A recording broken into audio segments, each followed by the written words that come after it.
Paramashivoham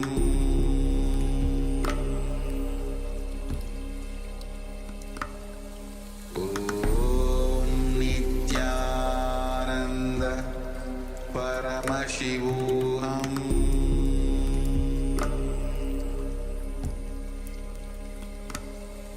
Om Nithyananda Paramashivoham Paramashivoham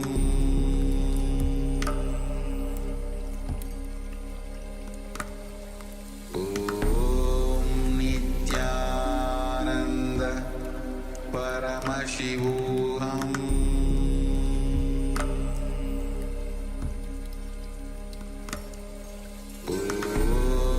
Nithyananda Paramashivoham Om Nithyananda Paramashivoham Paramashivoham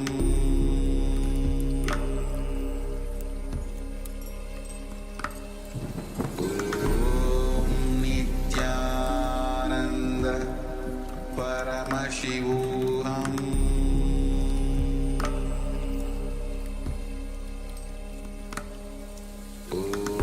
Om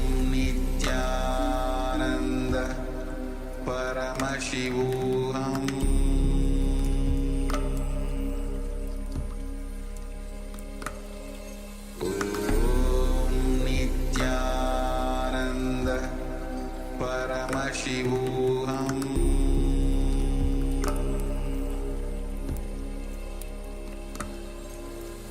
Om Nithyananda Paramashivoham Om Nithyananda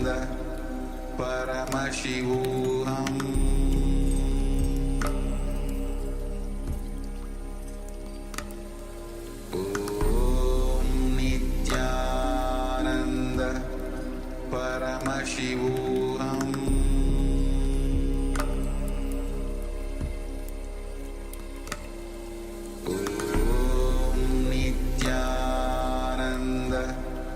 Paramashivoham Om Nithyananda Paramashivoham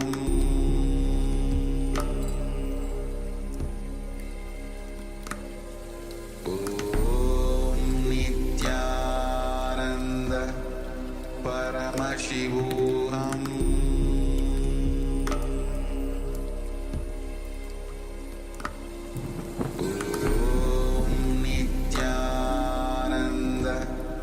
Paramashivoham Om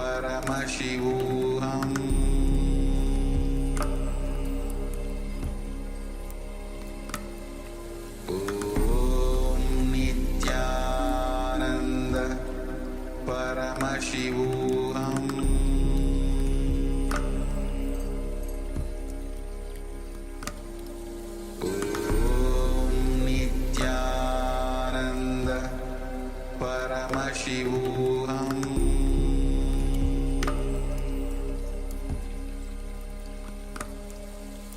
Om Nithyananda Paramashivoham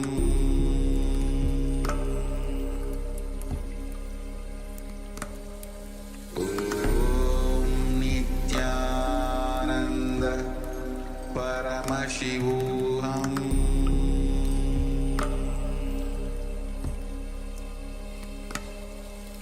Om Nithyananda Paramashivoham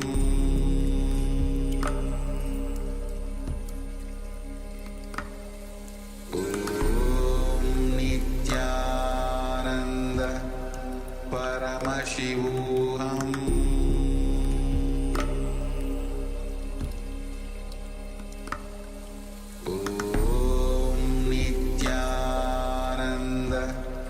Paramashivoham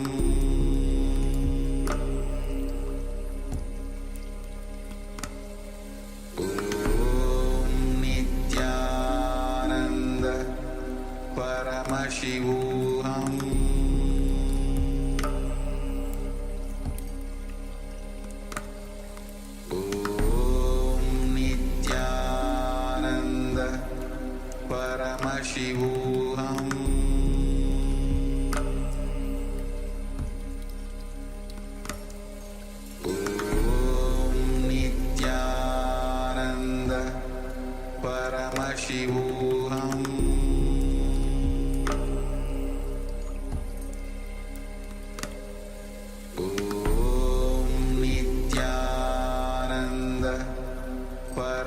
Paramashivoham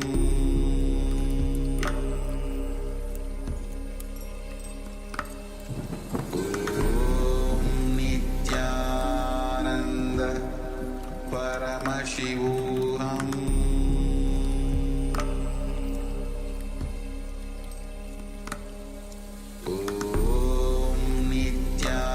Nithyananda Paramashivoham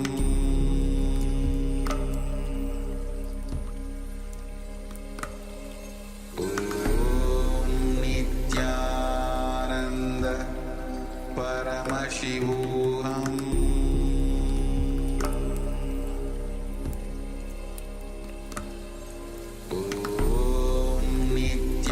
Nithyananda Paramashivoham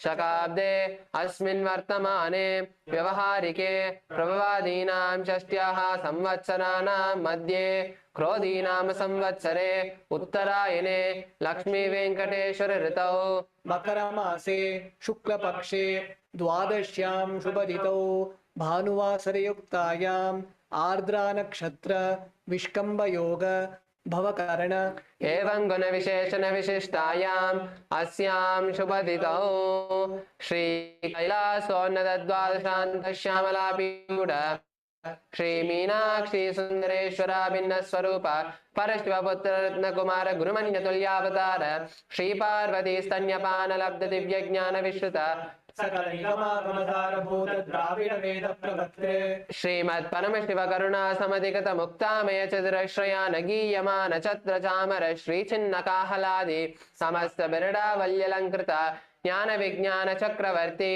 सर्वजन संघ सद्यो निर्वाण दीक्षा वयापवर्ग वर्ष विश्रान जीमूत परमत कल्प केसरी शैव सिद्धांत स्थापनाचार्य श्री राजाधिराज पांड्य महाराज गुरु शपन शाक्यादि महांधकार निवारण ज्ञानपानो वीक्षरा नरहार ध्वजोच्छेदन पूर्वक श्रीमत् ऋषभध्वज स्थापक शैव समय कर्त्रे सर्वज्ञ पीठारूढ़ श्री जगद्गुरु श्री ज्ञान संबंध देशिक स्वामी वागीश सुंदर माणिक्य वाचक स्वामिनां अवतार भूत श्री ज्ञान संबंध स्वामी पुनरुद्धृत श्यामला पीठ सर्वज्ञ पीठ तृणवद्युत्तर द्विशततम गुरु महासन्निधान अरुणगिरि योगीश्वर परंपरागत अरुणाचल सर्व पीठ गुरु महासन्निधान कैलास परंपरागत कांची कैलास सर्वज्ञ पीठ त्रयस्त्रिंशतम गुरु महासन्निधान नित्योत्सव नित्य मंगल नित्य कल्याण नित्य रजित कैलास परंपरागत आदि Kailash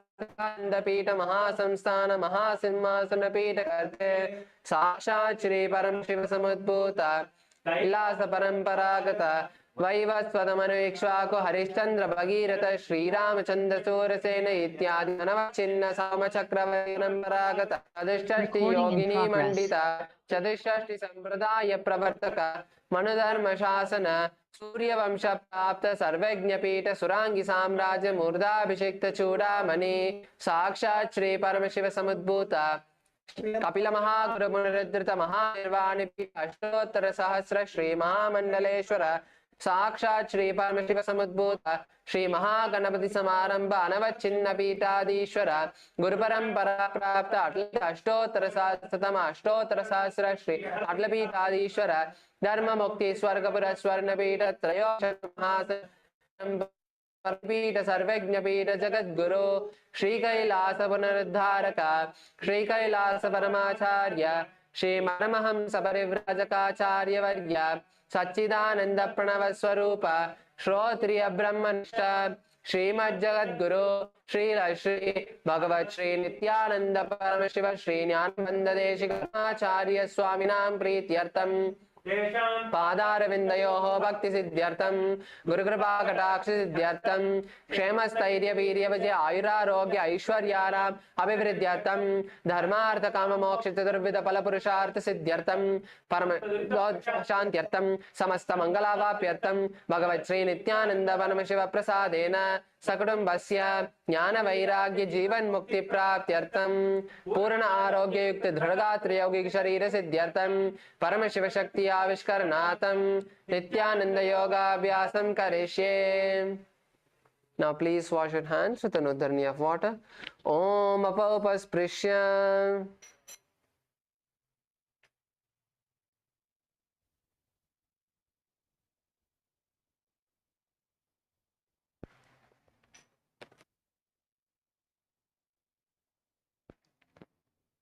Let's now begin the Nithyananda Yoga, the asana sequence. Let's begin with the skeleton dance. So let's place our Panchapatram and Udharanis to the side, and let's all stand up on our yoga mats. Please stand up.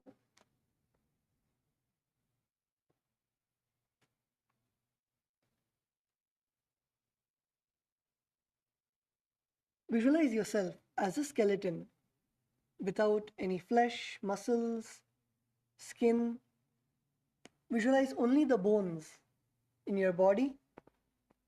Close your eyes and start moving all your joints, your knees, your wrists, your elbows, your shoulders,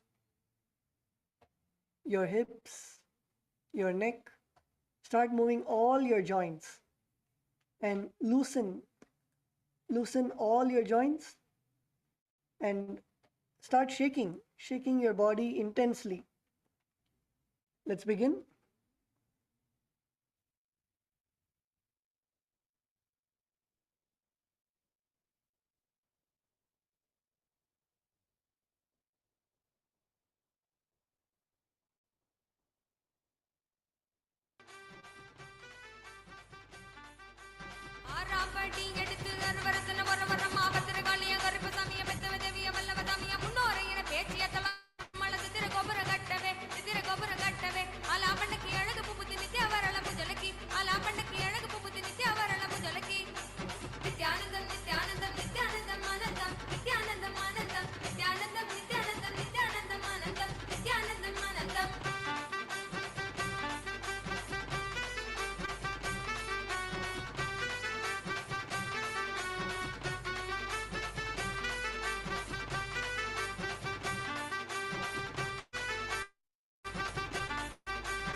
Now slowly relax.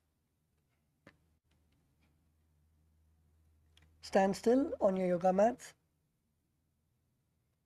Take deep breaths.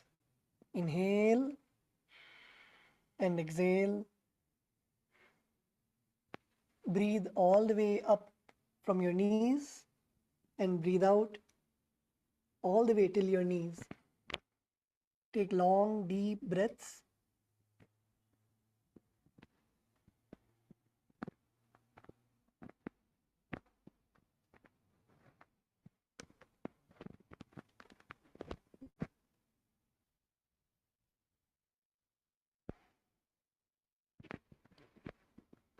Feel the energy flowing through you.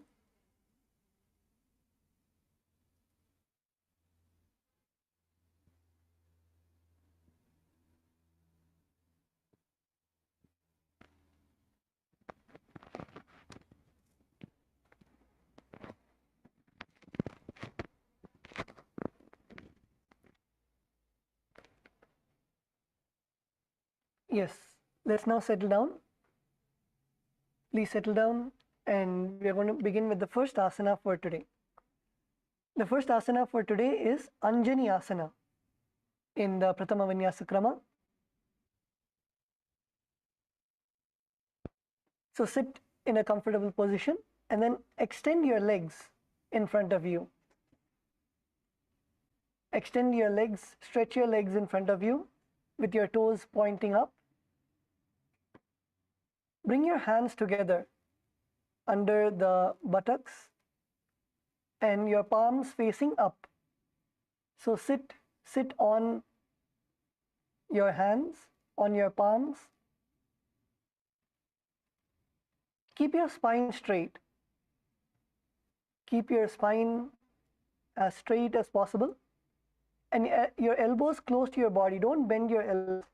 Keep your elbows, tuck your elbows, and keep your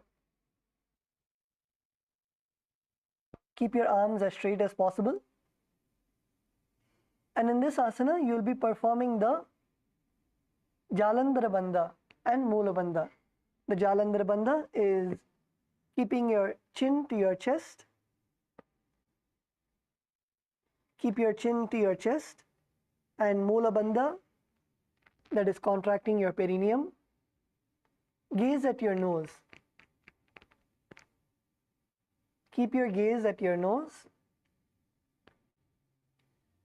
Visualize yourself as Bhagavan Hanuman.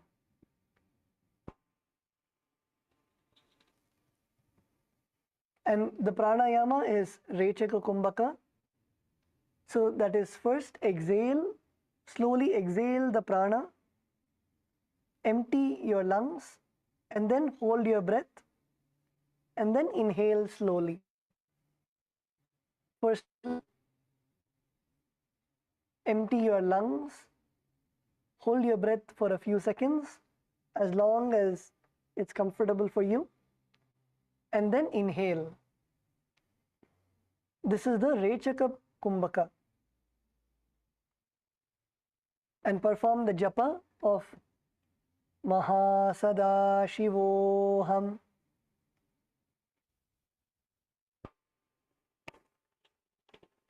दो करा की ube हथेली कोरवारली मेले बेली सो आगाने भूपरिदासे महाने अंगुली मिली राखे अंगुष्ठ छीदा राखे दोई पुनि हथेली पिष्टि जुदोई तापरि मूल द्वार टिकी वैसे बहरो जगति करे एक वैसे.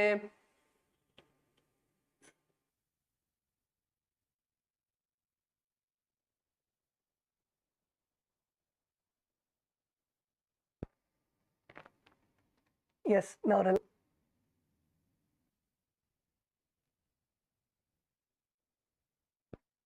relax.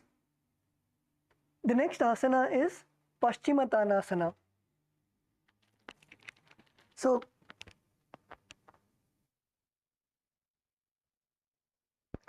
continue to remain in a seated position with your legs extended in front of you.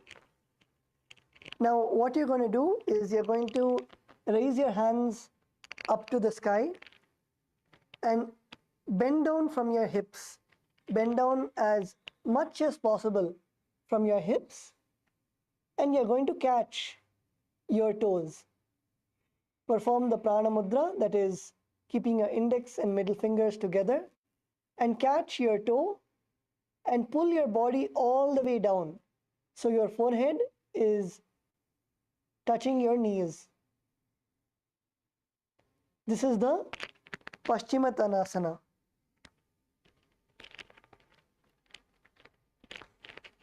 So now let's all begin. Let's all begin the asana. So first come to a seated position with your legs extended in front of you. Now raise your hands up to the sky and bend from your hips and go down as much as possible. Go down as much as possible. First begin with trying to touch your toes. Begin with trying to touch your toes. So first you can keep your hands on your shin. Keep your hands on your shin, on your knees, and walk yourself more. Bend more. Do not come up. Till Tattva Maharaj says, don't come up. So first keep your hands on your knees and then walk little more. Walk your hands lower and lower. Keep your hands on your shin and then breathe. Inhale and exhale and inhale again, and this time when you exhale, walk more forward and try to touch your toes. Hold your toes and don't leave. Hold your toes, don't leave. Don't leave your toes. Stay in the asana. Don't leave your toes even if it is paining. Stay. Take deep breaths. Inhale and exhale. Surrender the pain, discomfort, the stretch in your hamstrings, in your calves, or in your hips. Surrender everything at Swamiji's feet, and you instruct your body to do as you say. Don't bend your knees. Keep your knees straight. Don't come up. Do not come up. Stay in the asana. Get comfortable with the pain. Get comfortable. You will see that automatically, slowly, it will start loosening up. Inhale and exhale.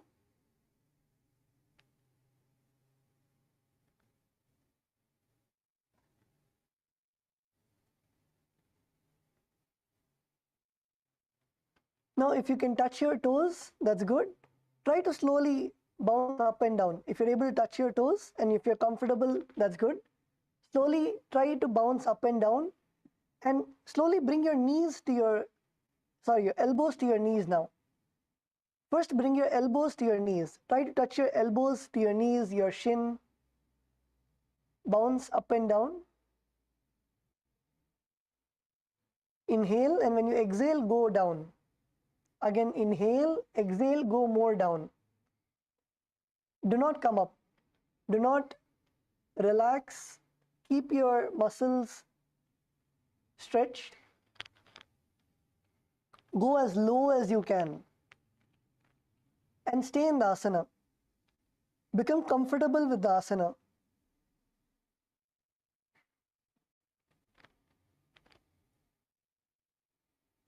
Yes, Debbie Ma, good.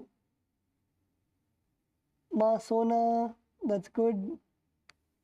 Ma Farah.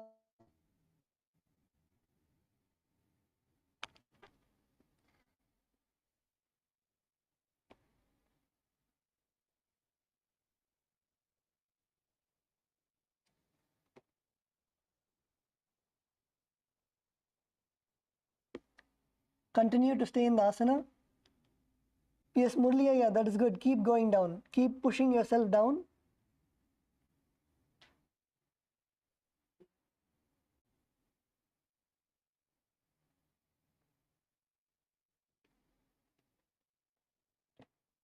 So in this asana,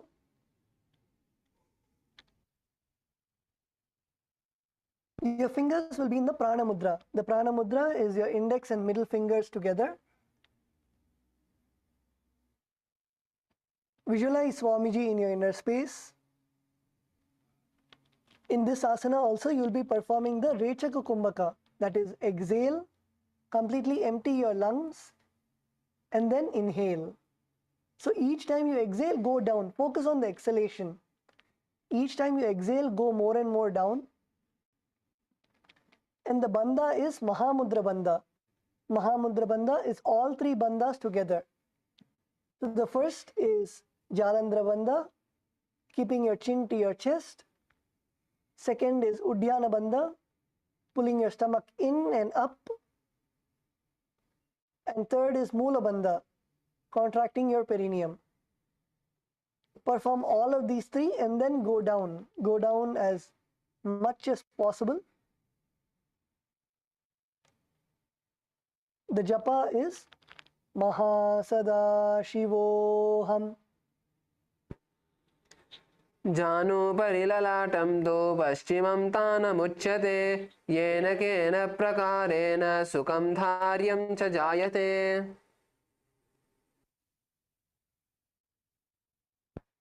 Now relax. You can now come up. Come up and you can loosen up your legs. Loosen up your thighs.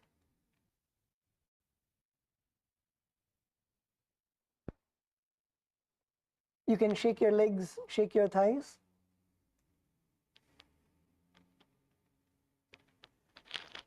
The next asana is Ugrasana. So in Ugrasana, continue to have your legs extended in front of you. Clasp your hands behind your head. Your hands should be in the Parashamudra. Keep your hands in the Parashamudra, that is, interlock your fingers and keep it behind your head. Clasp your hands behind your head and now lean your chest forward. Lean forward and down, bringing your head to your knees. Bring your head to and engage all the three bandhas. This is the Ugrasana. So let's all now get into the asana. So first, sit with your legs extended in front of you. Sit straight.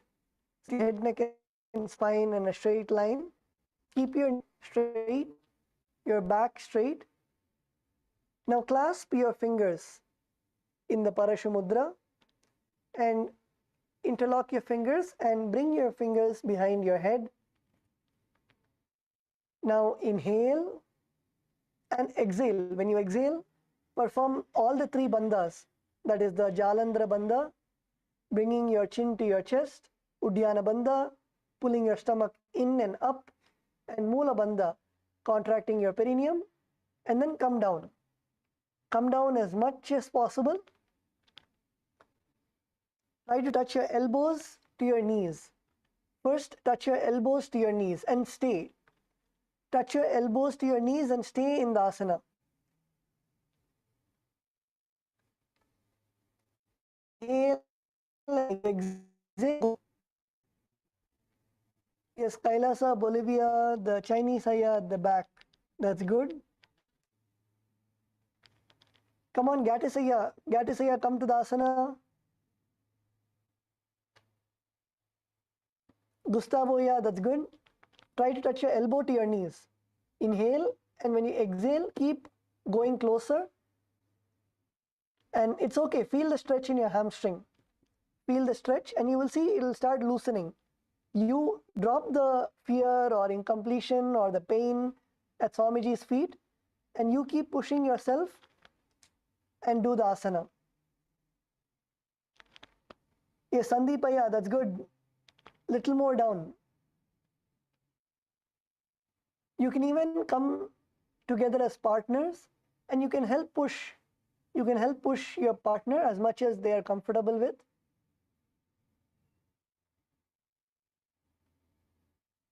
Slowly push and hold them. Don't allow them to come back up. push them and hold them in the asana. Hold your partner in the asana, make them hold your partner in the asana and make them breathe in and out, and slowly, with their permission and as they are comfortable, slowly push them.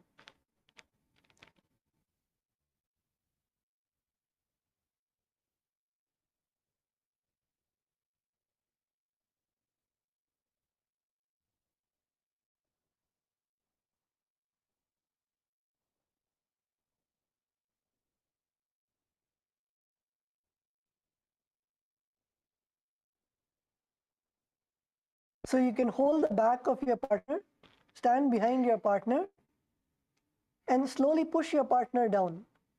Push your partner down as much as possible.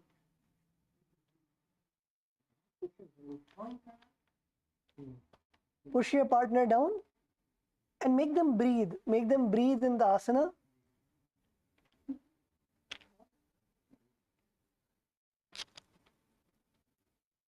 Push your partner lower and lower. So first try to touch your elbows to your knees and then go more lower. And literally your forehead should be touching the ground. Your forehead should be touching the knees, and then you should bend even more so your forehead touches the ground.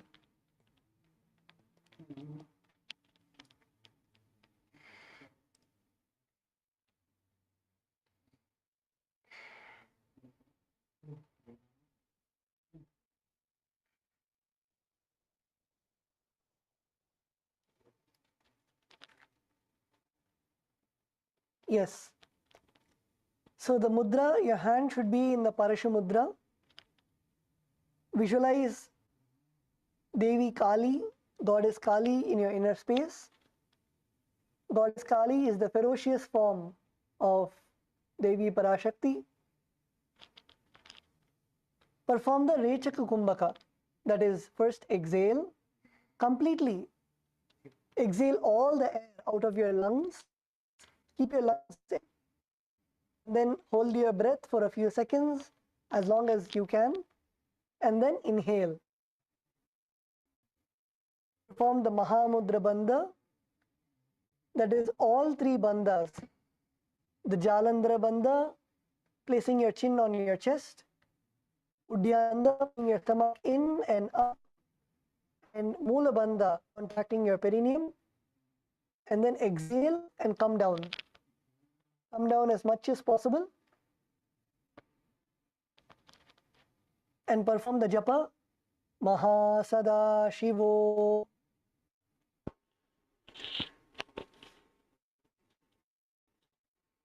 पाणिभ्यां धृतं धृत्वा जानुपिरशिलोन्यसे आसनोग्रमिदं प्रोक्तं भवेदनिलदीपनं देवावसानहरणं पश्चिमोत्तानसम्यकं यदेतदासनं श्रेष्ठं प्रत्यहं साधये सुधि वायुः पश्चिममार्गेण तस्य सञ्चरति त्वम् एतदभ्यासशीलानां सर्वसिद्धिप्रदायते तस्मात् योगी प्रयत्नेन साधयेत् सिद्धमात्मनः औपनियत्नेन नयस्य कस्यचित् येन शीघ्रं मरुत्सिद्धिर्भवेत् दुःखविनाशिनी.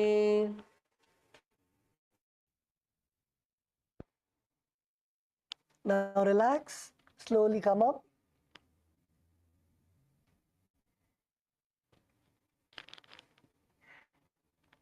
You can and come to a seated position. Continue to sit, legs extended.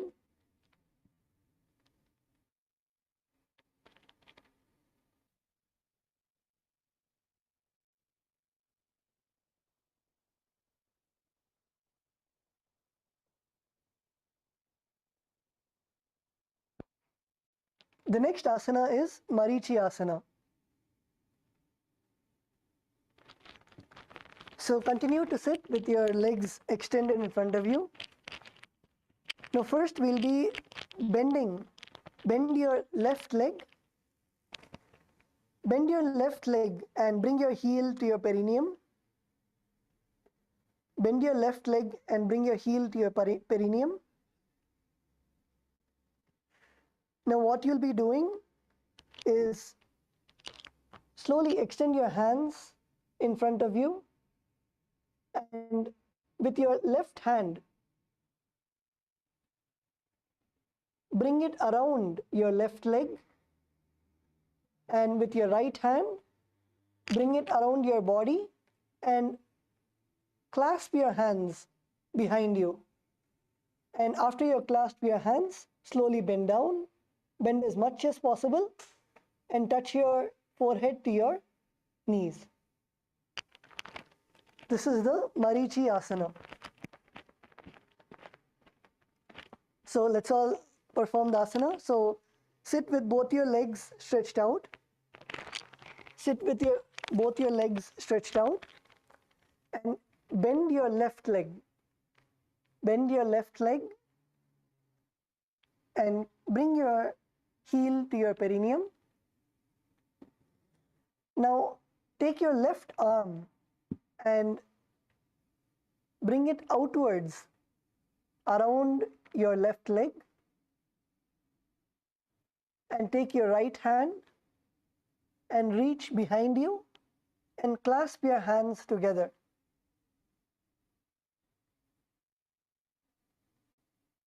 Clasp your hands together. Feel the stretch in your hips, in your thighs. And now slowly bend towards the leg that is extended in front of you. So that is your right leg. Bend your forehead down and touch your forehead to your right knee. Yes, Gatisaya, come on, do the asana.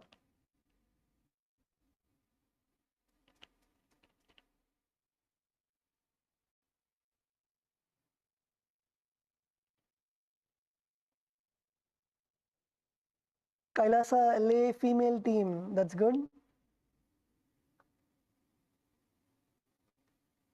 Bolivia female team, good. Stay in the asana. Stay in the asana. Bend as much as possible. Bend forward.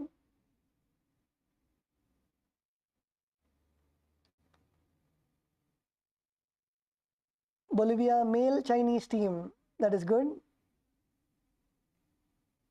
The Chinese Taya at the back, try to touch your fingers together behind you. Yes, take your left hand and bring it all the way around your left leg, and then your right hand clasp your hands together behind you.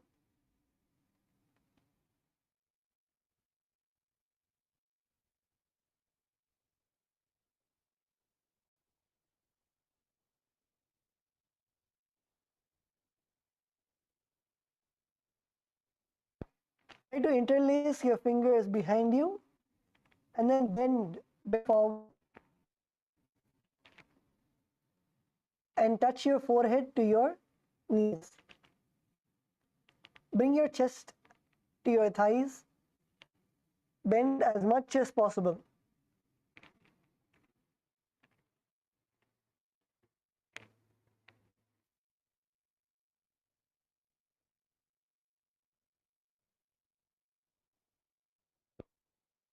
Visualize yourself as sage Marichi. Perform Kumbhaka. The Rechaka Kumbhaka is exhale, first exhale.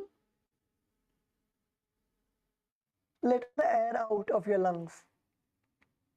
And then hold your breath. And then inhale. Perform the Mula Bandha, contracting your perineum. And Japa. Mahasadaशिवोऽहम्. उत्तानपादं क्रौञ्चं च मरीचिं वीरभद्रकं नटराजं त्रिकोणं च सुप्ताङ्गुष्ठप्रसारणे.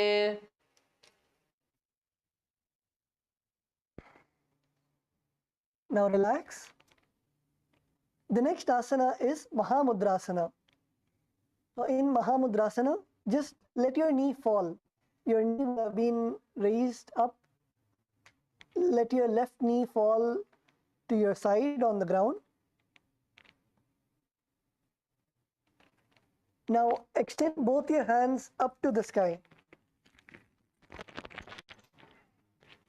Extend both your hands all the way up to the sky. Now take a deep breath and inhale, and then perform all the three bandhas. Bring your chin to your chest. Do the Jalandhara bandha, the Udhyana bandha, which is pulling your stomach in and up, and Mula bandha, contracting your perineum, and slowly come down. As you exhale, come down as much as possible and touch your toes with your hands and your head to your knees.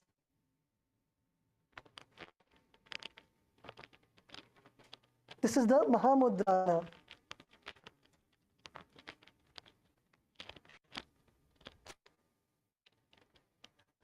Let's all do the Mahamudrasana.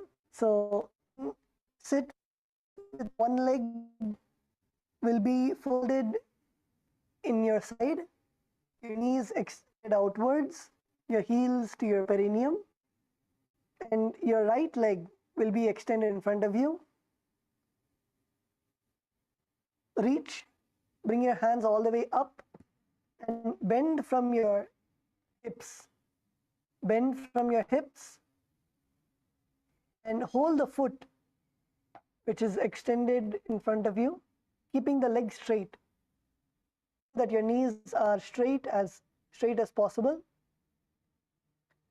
Bring your chest forward and down.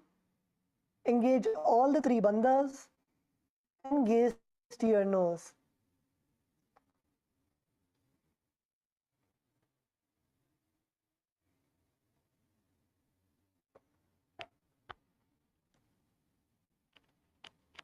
Reach as much as possible. Reach as much as possible. You can even take the support of your partner.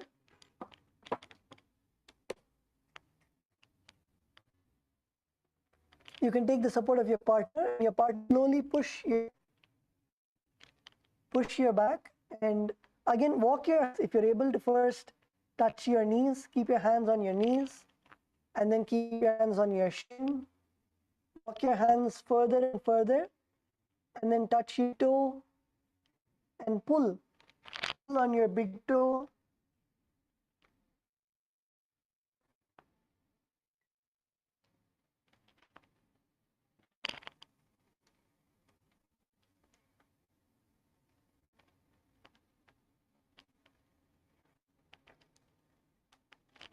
Reach as possible. Stay in the asana. Do not come out of the asana.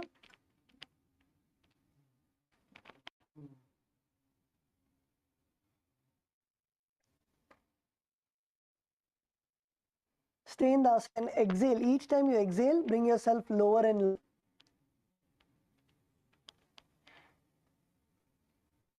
And in this asana, visualize Swamiji in your inner space. Gaze to your nose. Perform the Rechaka Kumbhaka. Rechaka Kumbhaka is exhale, empty your lungs, and then hold your breath as comfortable as long as you can, and then inhale.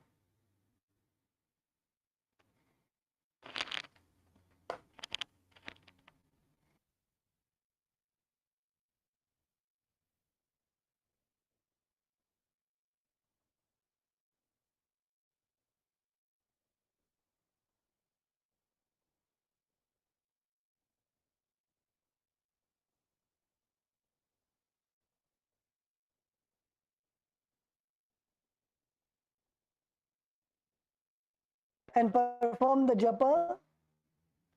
Mahasada-shivoham.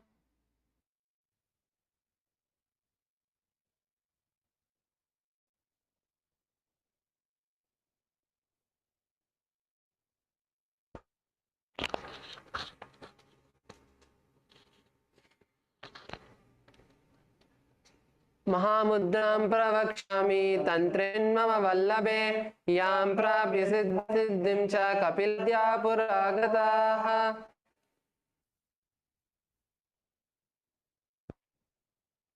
Now slowly come up.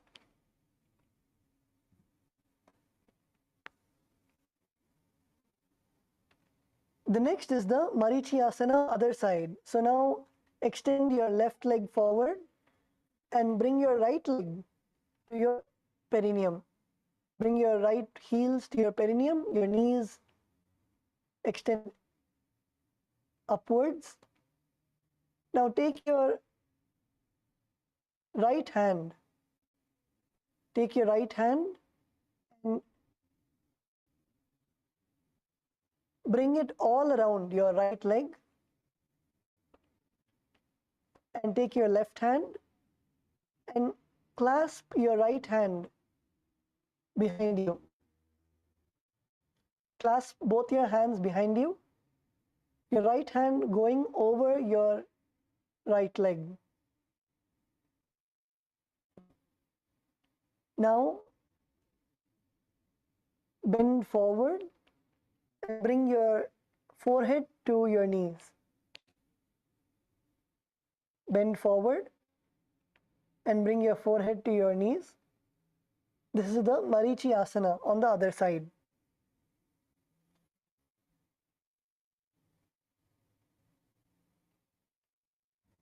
So first,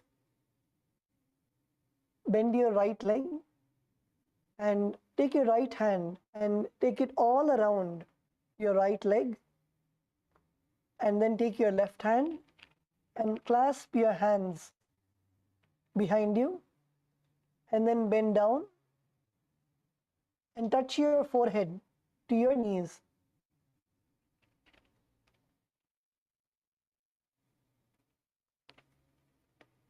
In this, visualize yourself as Marichi. Perform the Rechaka Kumbhaka, that is, exhale, hold your breath, and then inhale. Perform the Mula Bandha, contracting your perineum, and Japa, Mahasadaशिवोऽहम्. उत्तानपादं क्रौञ्चं च मरीचिं विभद्रकं नटराजं त्रिकोणं च सुप्ताङ्गुष्ठप्रसारणे.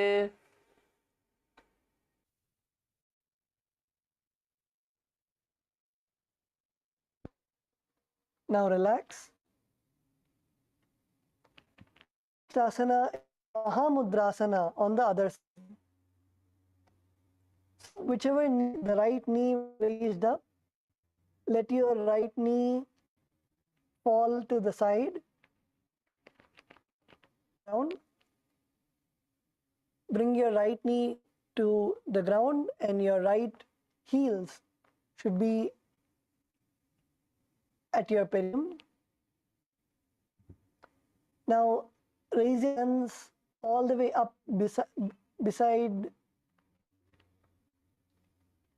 your ears, and then bend down. Bend down as much as possible.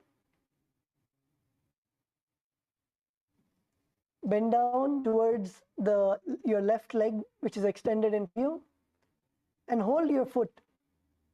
Hold your foot, keeping your knees straight. Keep your left knee straight and bend down and reach as much as possible. You can take the support of your partner also. Reach as much as possible. Your hands should be holding your feet and straighten your knees and bring your forehead to your knees. Bring your forehead to your knees.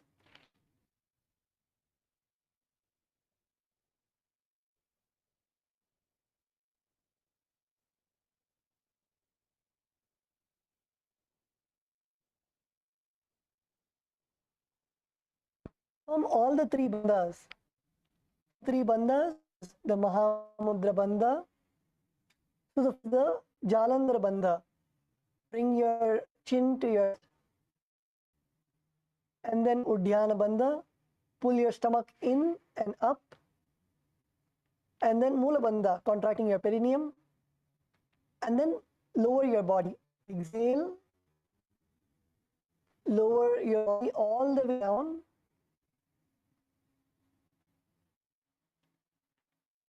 Catch your hands, catch feet with your hands, and bring your forehead all the way down so your forehead touches your knee. Stay in the asana. Unclutch from any of the pain. Pull in your hamstrings, in your thighs, in your back. Surrender the pain at Swamiji's feet. Visualize Swamiji in your inner space. The pranayama that you'll be performing is the Rechika Kumbhaka. That is, first exhale and then hold your breath as long as possible. And then inhale. Perform all the three bandhas and japa. Mahasada Shivoham. महामुद्रां प्रक्ष्यामि तन्त्रेऽस्मिन् मम वल्लभे यां प्राप्य सिद्धा सिद्धिं च कपिलाद्या पुरागताः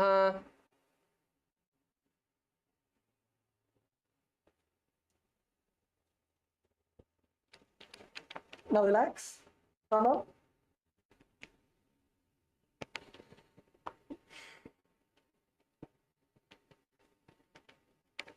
The next asana, Bhadrasana 2. So in Bhadrasana, sit and bring the soles of your feet together with your heels close to the perineum. Keep your knees wide and hold your feet firmly. Keep your spine straight and gaze to your nose. This is the Bhadrasana. Now let's all perform this asana. So first bring your knees, bring your feet together, the soles of your feet together, and bring your feet as close as possible to your perineum.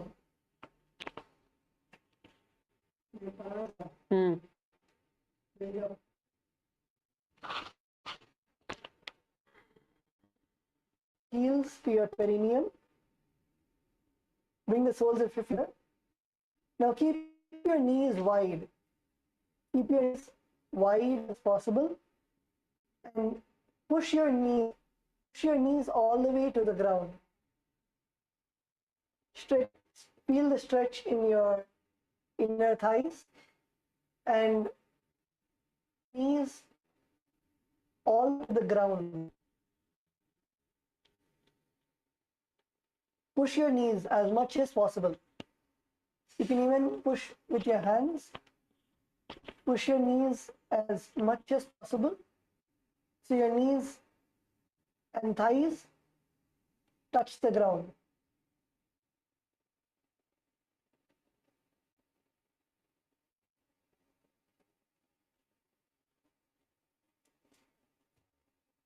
Press your thighs. Press your thighs to the ground. Press as much as possible. I can see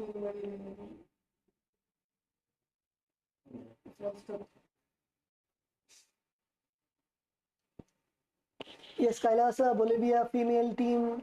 That's good.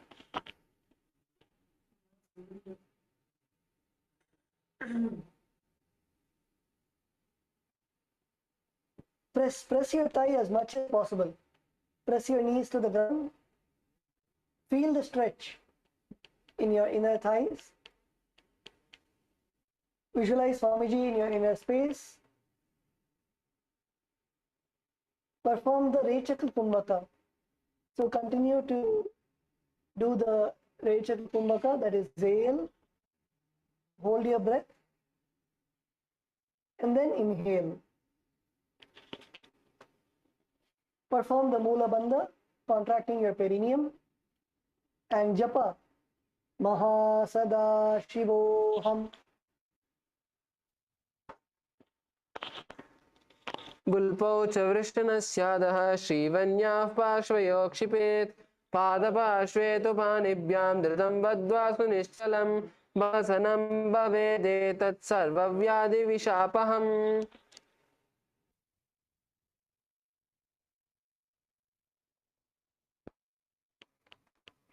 Now relax. The next asana is Dwalipasana. So continue to have your soles of your feet together. Continue to have the soles of your feet together. And from Bhadrasana, extend your feet away from your body. Extend your feet away from your body. Keep your toes together, heels apart, open at your sides. Place your hands on your respective knees and tuck your chin to your chest and gaze to the nose. This is the Dwalipavasana. So from Bhadrasana, extend both your feet forward. Extend your feet forward away from your body. Make sure that your toes are together, your heels are apart from each other. Make sure that your knees are open to your sides and place your hands on your respective knees. Place your hands on the respective knees and push your knees down. Push your knees down as much as possible. Push knees. Your knees literally be the ground. Push your knees as much as possible. Place your hands on your respective knees and tuck your chin to your chest. Perform the Jalandhara Bandha. Your chin to your chest and perform the Mula Bandha, contracting your perineum. Gaze to your nose. Keep gaze at.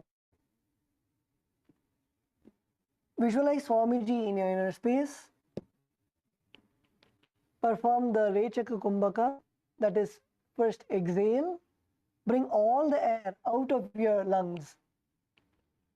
And then hold your breath. And then inhale. And form the japa. Sadashivoham.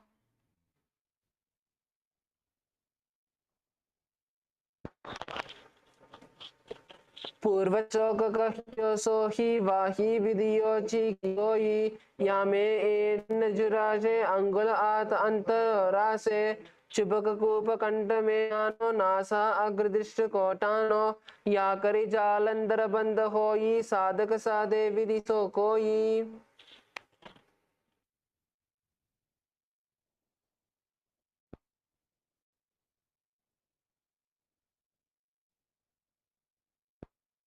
Now slowly come up. The next asana is Joni Asana. So keep the soles of your feet together and heels close to your perineum. Keep the soles of your feet together and heels close to the perineum.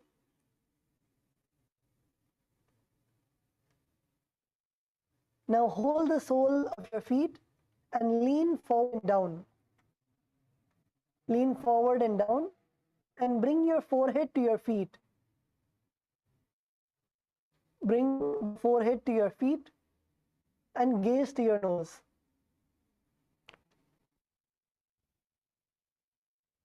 Hold the soles of your feet and pull feet. Bring your body as down as low as possible in front of you. Lean forward and down and bring the forehead. Bring your forehead to your feet and gaze to your nose.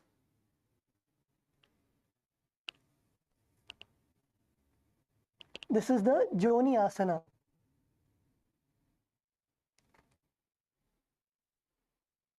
So in this asana, again, catch your feet and pull your body. Pull your body as low as possible. Feel the stretch in your inner thighs. Feel the stretch in your waist, your back. Pull your feet and touch your forehead to your feet and gaze at your nose. Visualize the Yoni Mandala.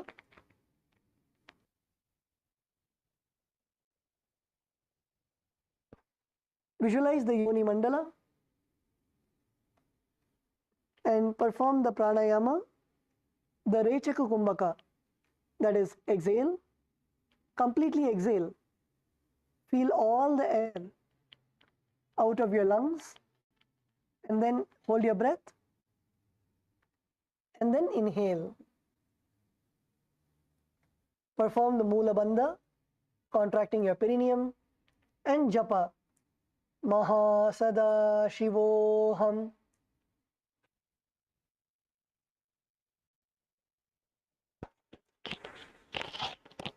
दो पगतली संपुट करे एड़ मेड़ के दिंग दरे अर्ध हाथ को अंतर रासे लाट पगतलिया ऊपर दासे दासो अंगुली अग्र मिलावे पना अग्र पनले पहरावे कहुनी लो भूपरि करे दासई नली कहुनी मलिवा रासे.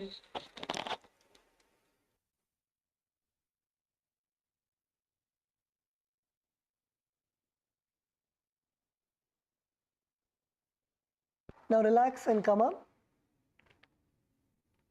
The next asana is Midakipavasana. So in this asana, continue to sit and keep your heels together. Bring your toes apart and your knees wide at your either sides. Now lean forward and down and extend your hands out wide. Extend your hands out as wide as possible and place your palms on the ground. Bring your forehead to the ground behind the heels and gaze to the nose. This is the Midakipavasana. So let's all perform the asana. Sit with your heels together and toes apart in front of you. Now bend down, bend forward, and bring your hands to your side. Extend your hands to your side and bring the palms to the ground. And bend down as much as possible.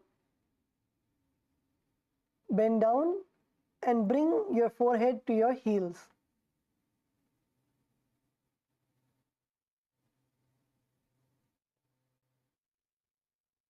Yes, you can take the help of your partners also.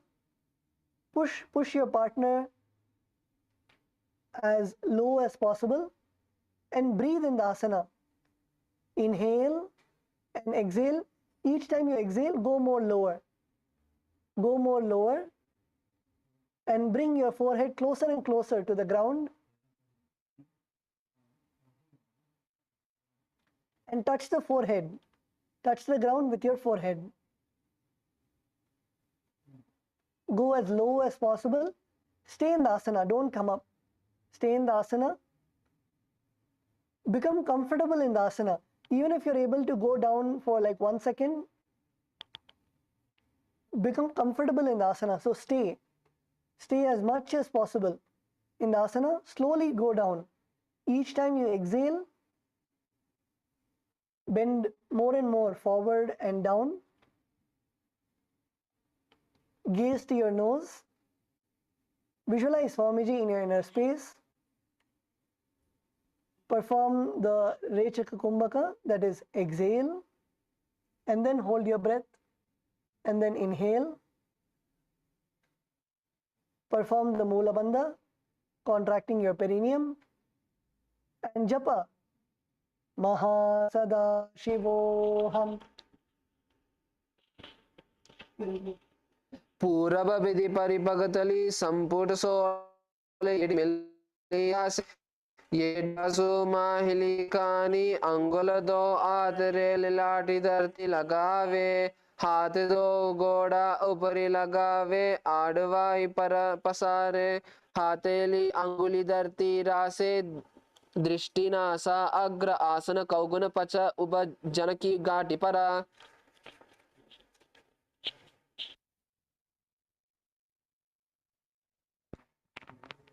Now slowly come up, relax. You can now slowly come up. The next asana is Siddha Samadhi Asana. So in Siddha Samadhi Asana, sit and keep your toes together, heels apart, in front of you. Bring your toes together, heel apart in front of you. Now take both your arms. Take both your arms and bring it below your shins.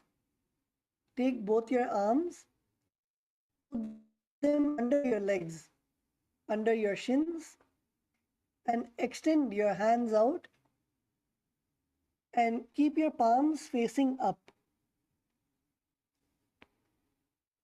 Bring your forehead to the ground above the feet.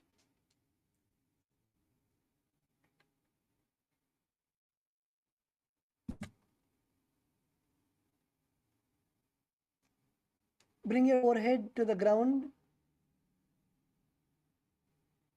above the feet and bring your toes near your throat. So your toes should be touching your throat and your forehead should actually be extending even more than your feet, and your forehead should be touching the ground. And gaze to the nose. This is the Siddha Samadhi Asana. So let's all perform the asana. Bring your toes together in front of you, your heels apart. Now slowly take your arms, take your hands and bring it below your shins. Put your arms inside your legs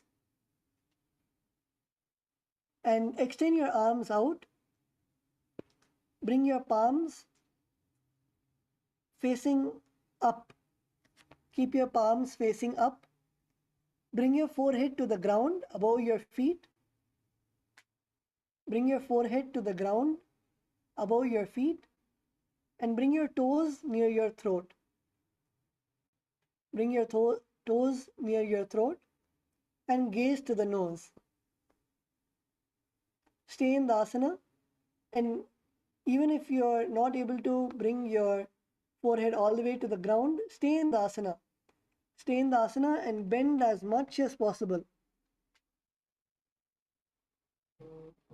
Bend as much as possible. Yes, Murli, you are good. Bend more. Keep bouncing and bend more and more.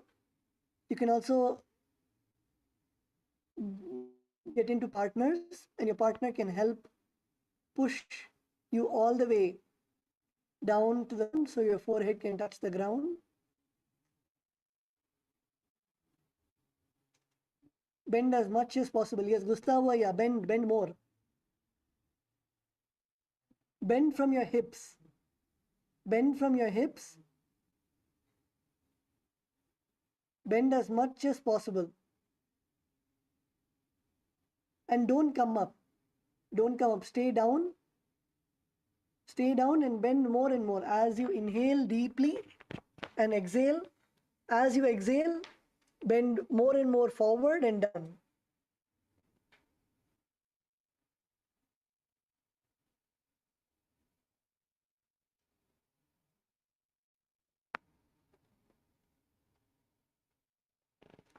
Gaze to your nose. Visualize Bhagavan Paramashiva in your inner space. Perform the Rechaka Kumbhaka, that is exhale and then hold your breath and then inhale. Perform the Mula Bandha, contracting your perineum, and japa Mahasadaशिवोऽहम् दो पगतले संपुट करे सोले made आगमे दरे अंकुला आत अंतरो रासे AD को ऐसे विदिदासे.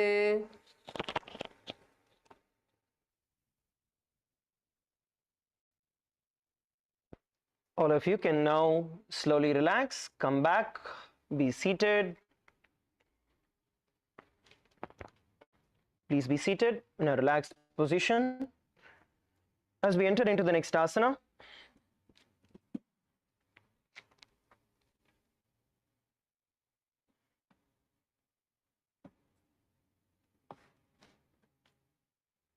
The next asana we are all going to be performing is going to be the Chinaki Pavasana.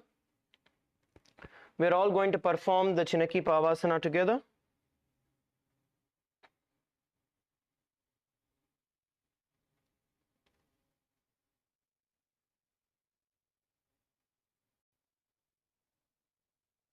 Now, let's all be seated.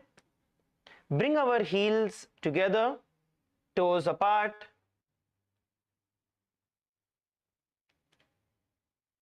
Heels together, toes apart. And hold the feet and open them up, bringing the soles towards the sky. Just like how you open a notebook, just open them apart. And with your elbows, you're going to press onto the thighs. Press onto the thighs. And then you're going to bring your gaze towards your nose. Bring your gaze towards the nose.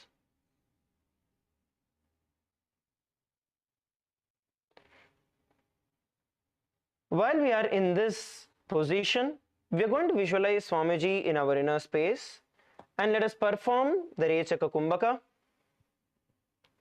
Let us all perform the Rechaka Kumbhaka. You're going to exhale completely, emptying the entire air from your stomach,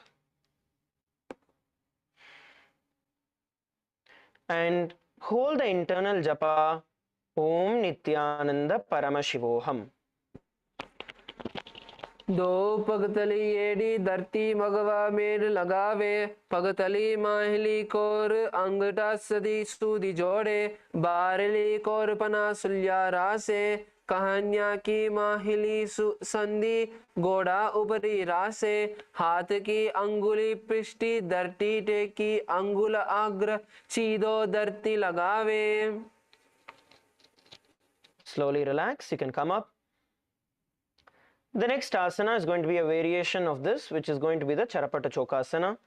In Charapata Chokasana, as we are having our feet together and heels them, you're now going to place your hands on top of your knees and you're going to press them down onto the ground. We're going to be pressing the hands onto the knees and press them down towards the ground. Get your feet as close as possible to your perineum. Get it as close as possible to the perineum and then continue to do it. Get it as close and then press it down. Because the more closer you get, your knees will go up. So the point is getting it as close as possible and then pressing it down towards the ground.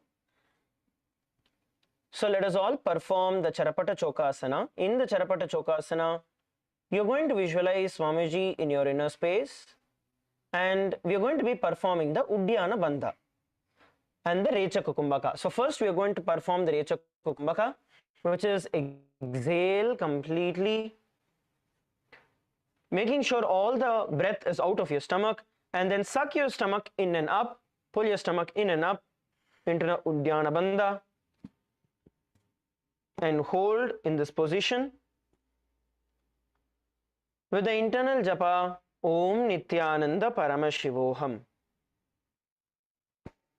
दो पगतली संपुटिदारे आगाने कर jar पसारे गोड़ा भूसो लगता रासे हाथ दो गोड़ा परिदासे अंसीमा हिली उपरिताने गोड़ा दावी भू परिताने दृष्टि त्रिकुटी रासे गोई चरपट चौक कहावे सोई.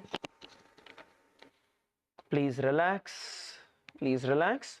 The next asana is going to be Bhairavasana. We are all going to be performing the asana. We are going to try doing the asana, all of us together. In Bhairavasana, what we are going to now do is, being seated in this position, you are going to rotate your feet inward and pull it towards your body. We are going to show how we can do this, a couple of techniques that will help us perform this asana. So as all of you can see on the screen,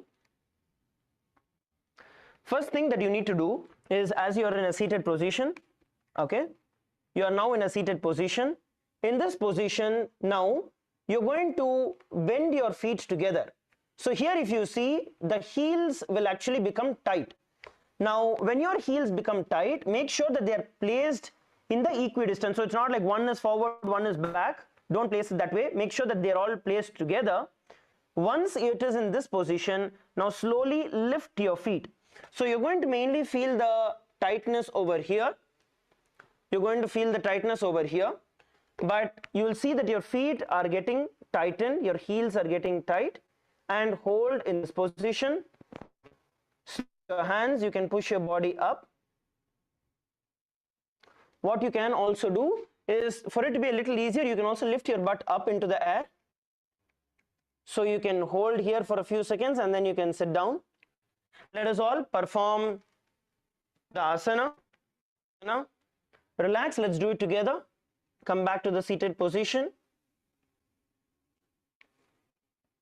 The focus we are going to be keeping here is getting the feet closer. So the heels are pressing each other tightly, okay? That is the focus here. Let's all do it together.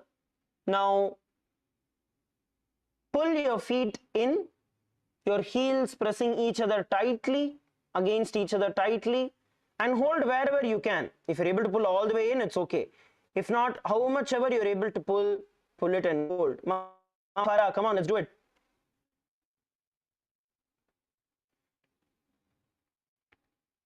Let's perform the asana, Bhairavasana. Pull your feet in as much as you can. Actually, if you remove your socks, it will be much more easier. So you will get a grip onto the mat. Otherwise, your feet will slip out. Okay? Yes, female LA team, many of you are able to do. Wonderful. Now, while you are in this asana, you're going to visualize yourself as Lord Kala Bhairava in your inner space. So let's all perform the Bhairavasana. And in this asana, we are also going to be performing the Uddiyana Bandha. So pull your stomach in and up once you exhale, and then pull your stomach in and up, and hold. The internal japa, Paramashivoham.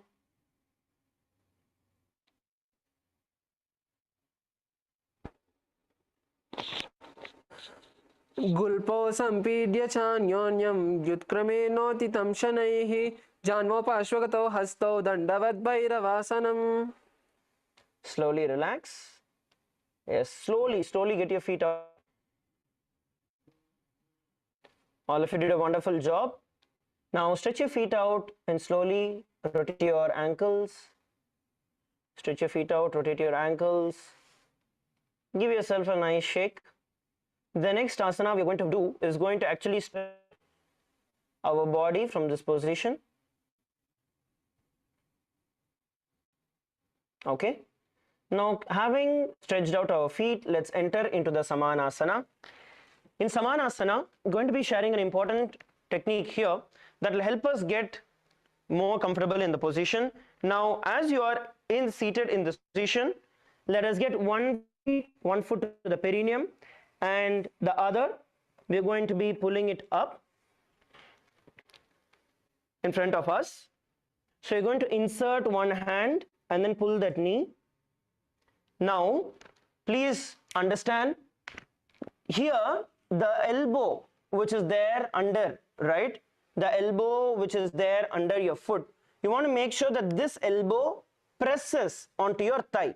So elbow presses on the thigh and this hand pushes it forward. So you press down here and you press down here.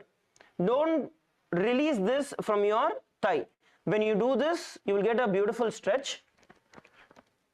Let's all perform this together. Samanasana.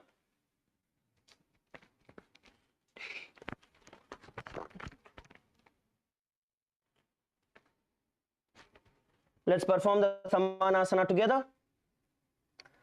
Okay, you need to make sure that your elbow presses onto your thigh as you are pulling your foot forward.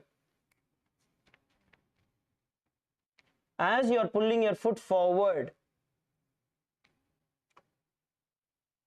Please pay close attention here.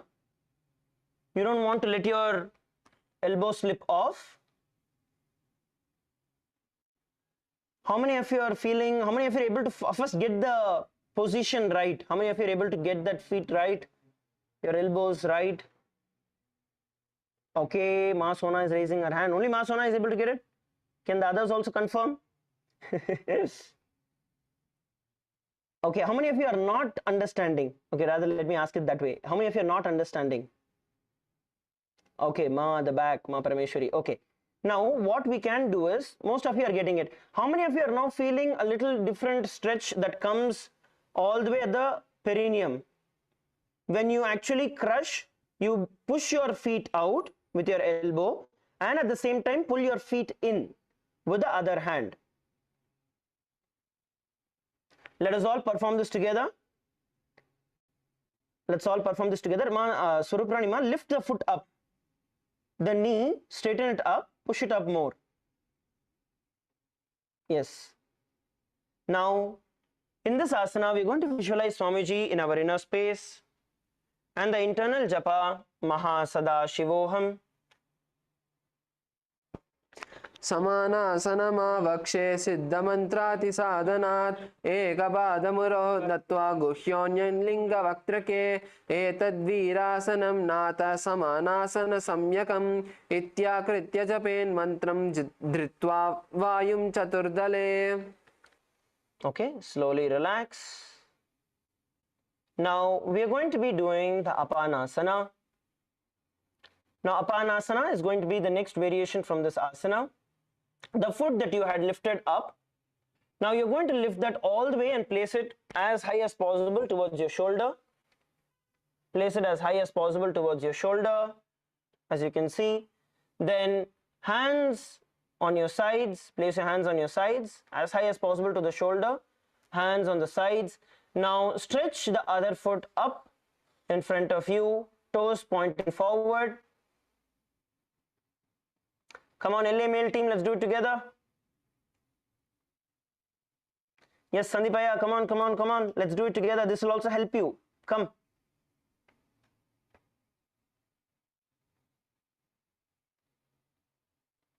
Okay, let us all perform the Apanasana. Come on, lift and hold. Lift and hold at least for a few seconds. Come on. Lift, lift, lift. Now, you want to lift as much as possible and hold the position. So you can either see, if you place it just near your elbows, then you will hold it only this much. Okay, but if you're able to lift it as high as possible, getting it on top of your shoulder, as close as possible to your shoulder, then your foot will stay on top. Now in this position, stretch your feet out. Just to make it a little easier, what you can do is cross your foot and just take support here. This is for those of you who need support, but if not, you can stretch your foot forward. Let us all perform the asana together. Ready? At a count of 3, we are going to lift our foot up towards the sky. All of you get ready, get into the positions. Ready? 3, 2, 1. Come on, lift. Visualize Swamiji in your inner space and the internal japa, Mahasada-shivoham.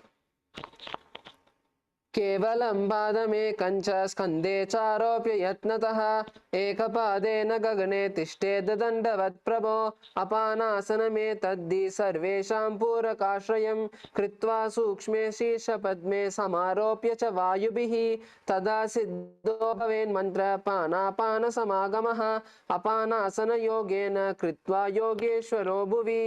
Okay, relax. Almost 3 times all of you tried to drop your foot thinking the mantra is over. But the mantra didn't end and it just kept prolonging and prolonging. Okay. Okay, fine, good. But you guys held on to it, which is very good. Okay. Now we are going to be doing the Samanasana on the other side. We're going to perform the Samanasana on the other side. So bring your other foot close to the perineum. Bring your other foot perineum and in the gap between your thigh, calf, and hold on to the foot. Now once again, make sure you are keeping the elbow. Okay, you want to focus and keep the elbow onto your thigh. You don't want to send your elbow in. Okay, you want to make sure that you are getting your elbow on the thigh, pressing onto the thigh. Now while this hand is pressing onto the thigh, with this hand you're going to pull the foot towards your shoulder. Pull the foot towards your shoulder as high as possible. See, some of you are pushing it all the way here like this. Now there is a difference when you push it all the way as high as possible towards your shoulder. Make sure this foot is close to your perineum. This hand is pressing onto your thigh. This hand is pulling the foot towards your shoulder. Let's all perform the Samanasana. Thomas, come on, let's perform the asana. Lift and hold as much as you can. Yes, good. Hold the position. Visualize Swamiji in your space. And the internal japa, Paramashivoham. समानासनमावक्षे सिद्धमन्त्रादिसाधनात् एकपादमुरोगो लिङ्गवाके एतद्वीरासनं नाथ समानासनसंज्ञकम् इत्याकृत्य जपेन्मन्त्रं धृत्वा वायुं चतुर्दले. Okay, relax. Now we are going to be entering into the next asana, which is going to be Apanasana. In Apanasana, the foot that we had placed over our shoulder, we are going to get it back on top of our shoulder as high as possible,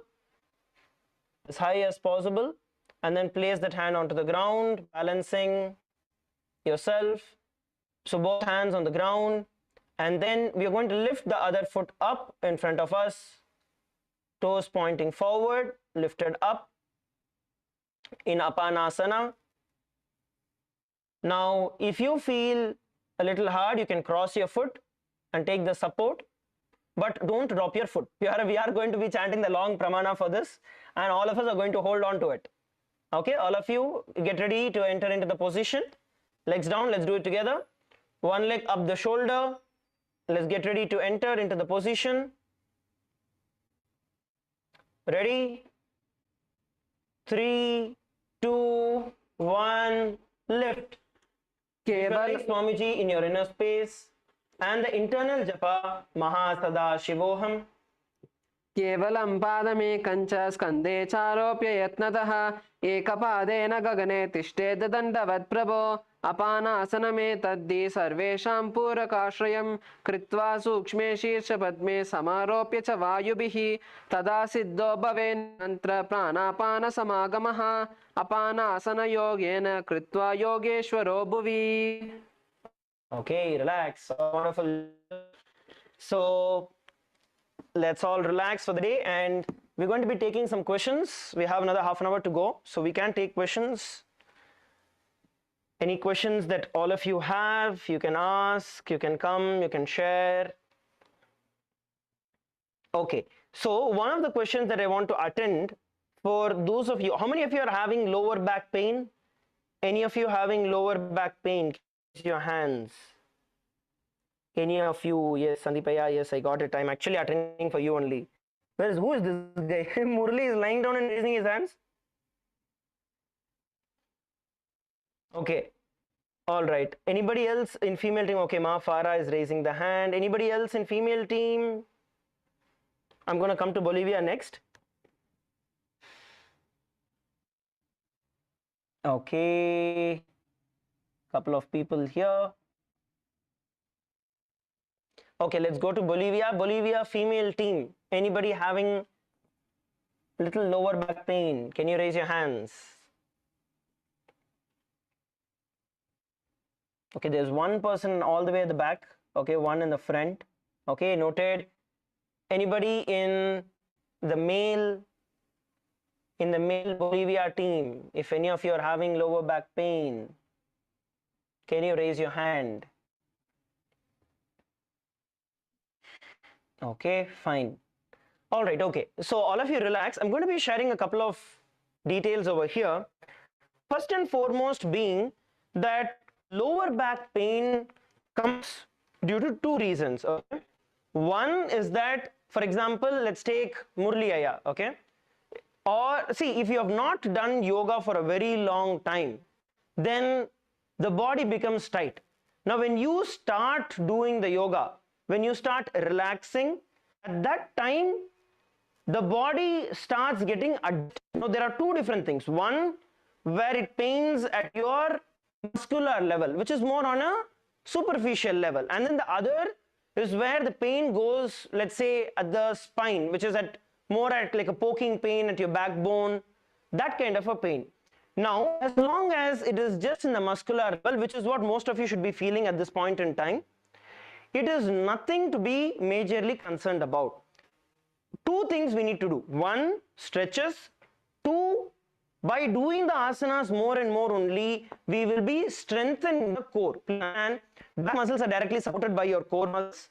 And don't think that only when we do exercises the core is going to build. No. When we hold poses, when we hold positions, they also build our core muscles. So I'm going to be sharing with every one of you different tips that we can, that is going to help with both of this. One, stretching. Two, building your core strength at the same time. Okay. The first thing is going to be based on a kumbhaka. We are going to be doing the Bastrika. Okay. We are going to be doing the Bastrika Pranayama. I'll tell you what Bastrika Pranayama is. All of you can see on the screen. Just sit in a comfortable position, either in Padmasana. And also another thing I actually wanted to tell yesterday.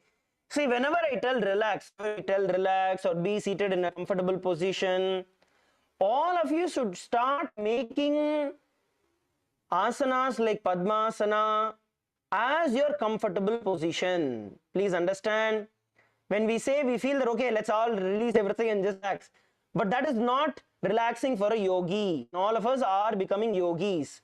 So that means we should consciously decide to relax in these asanas. How many of you are understanding? If you're understanding, can you all raise your hands? Okay, good. So now you can drop your hands. Now let us do the Bastrika together. Now, being seated in a composition, either in Padmasana or Ardha Padmasana or Sukhasana or Vajrasana, in any position that you are comfortable with, you are going to focus on exhaling. Okay, just focus on exhaling in a swift motion and let the inhalation happen by itself. We're going to do this for a few seconds. Now, when we start doing this more and more intensely, it directly strengthens our core. So sit straight. You need to sit straight in this. Sit straight. See, sitting straight will become part of our comfortable position, relaxed position. Okay. Let us now perform the Bastrika. Just exhale, short, sweet breaths. Focus on exhaling.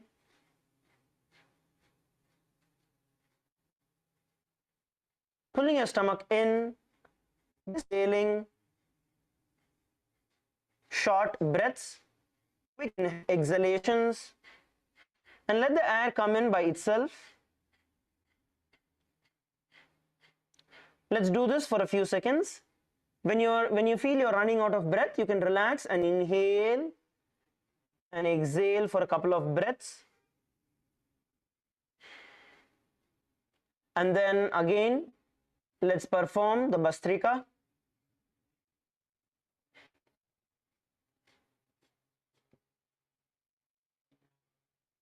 Your only focus is going to be exhalation, not inhalation. Inhalation happens by itself. Just focus on exhaling.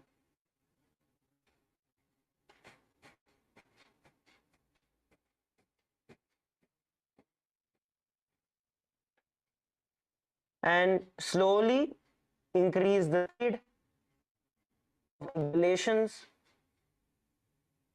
Slowly increase the speed, exhalation.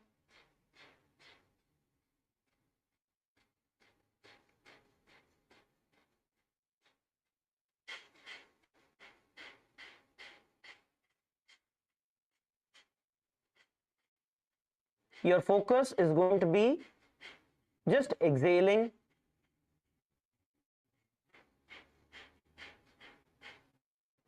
Relax, please relax.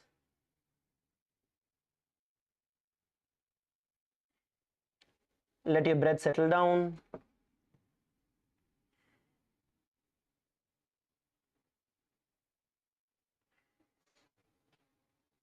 Just inhale and exhale slowly.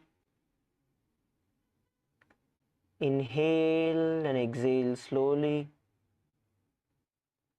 Inhale and exhale slowly.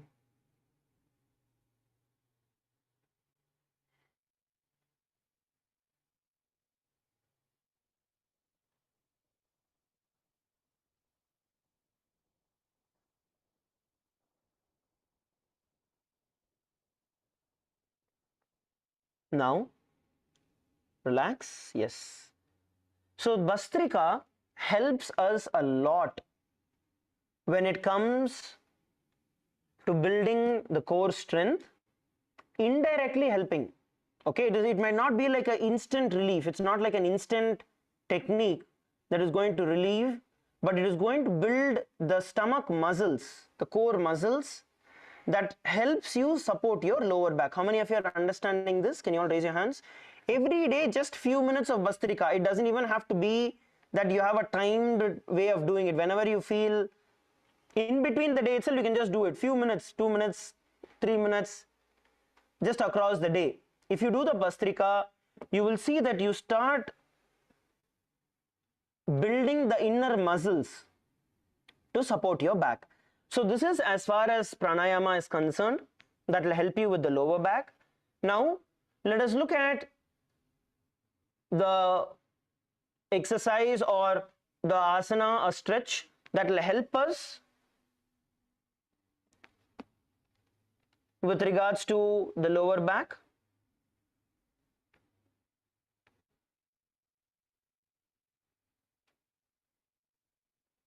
Now what we are going to be doing is, as we are all seated in the comfortable position, whichever is your comfortable position, you are going to bend forward, hands stretched out in front of you, hands stretched out in front of you. The whole focus is going to be you getting your shoulders all the way to the ground and stretch your spine forward with your hands stretched out as much as possible. And you need to do this consciously. So you're going to pull your spine, stretch your spine in front of you.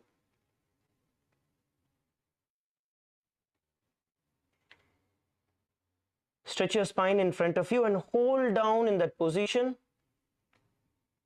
Hold down in that position.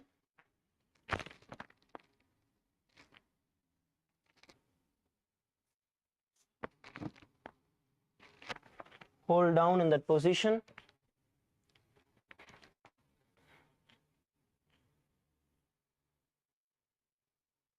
So you can walk your hands forward, stretching your spine more and more forward. walk your hands, pull your hands forward. Pull yourself. Don't relax. Pull yourself as much as possible and hold here.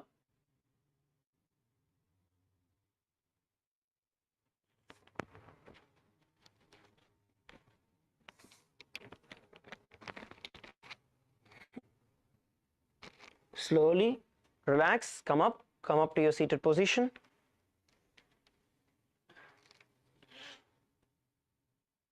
Now, the next we are going to be doing is going to be a variation of this same asana. You're going to open your feet out slowly, just leave your feet open. Now you're going to insert your hands inside your thighs, holding on to your foot on both the sides, and we are going to bend down again.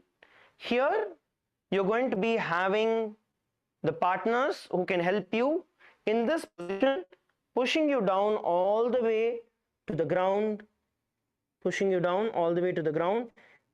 If you're able to get your head to the ground, to your foot, then look forward and bend forward as much as possible. Can support each other. Let's do it together. Hands under your feet, holding on to your feet, and the other partner helping you by pressing your shoulder, your back slowly towards the ground.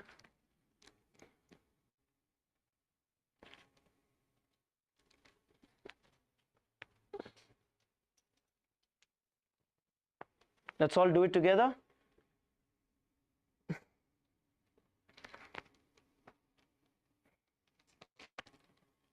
Let's all do it together.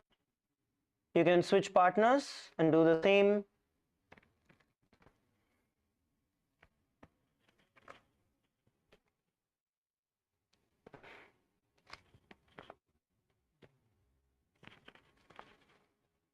Okay.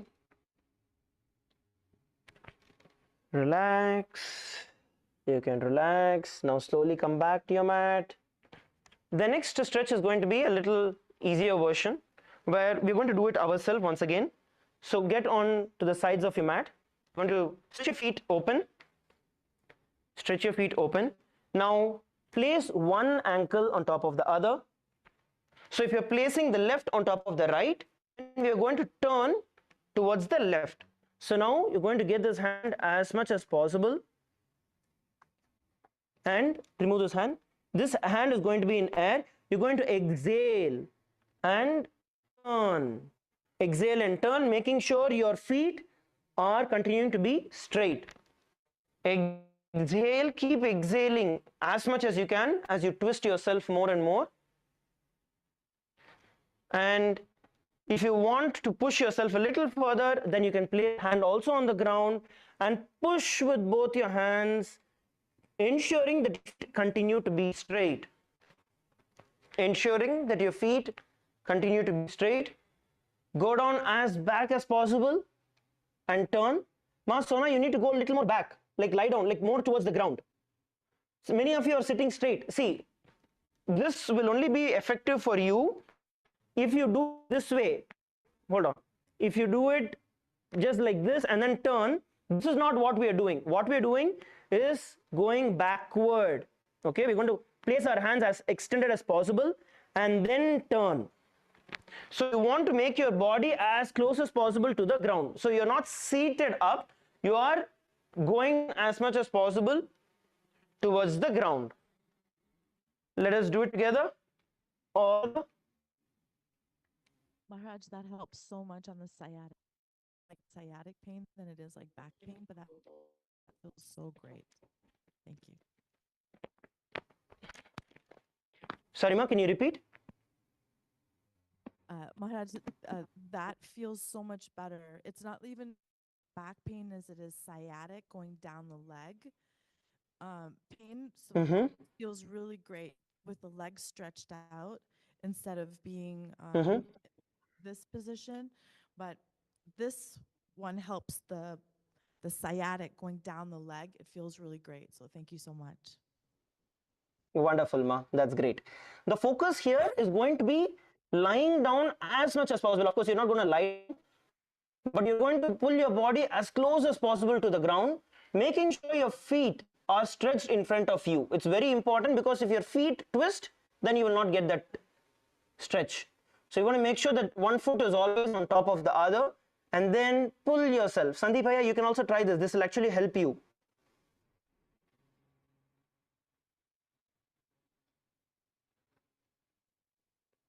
Okay. Let's do it on the other side. Let's perform the same asana on the other side. Perform the same asana on the other side. So you're going to flip your feet. Flip your feet. So whichever foot is on top, you're going to turn towards that side. Okay, whichever foot is on top, you're going to turn towards that side. Now twist yourself back, bending down. Exhale. Exhale as much as possible. Keep exhaling. See, every time you exhale, your body will twist a slight bit more. So keep exhaling, looking back onto the other direction. That's also going to be an important part. All of you look up onto the screen. See, when you are in this position and when you see twisting yourself back, right? If you look forward and twist, it will only give you a certain level. But if you move your head also along in that same direction, exhaling more and more and twist, you will still be able to twist yourself a lot more. So let's perform. Let's do this together. Twisting yourself.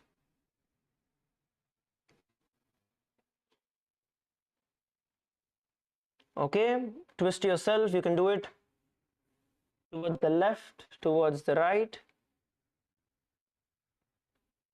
Okay, come back and be seated. Please be seated.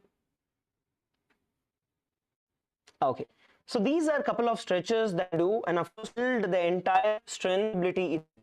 That is concerned, the entire sequence, the Nithyananda Yoga, whether it is the Prathama Vinyasa Krama, Dvitiya Vinyasa Krama or Tritiya Vinyasa Krama, all of these overall build body that is required. A lot of these things take a little time to progress and build that strength, but only by performing you're going to build the strength.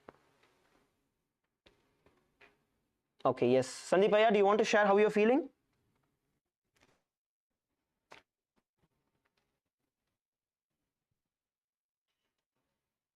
Anybody wants to share? You can come up to the mic and you can speak.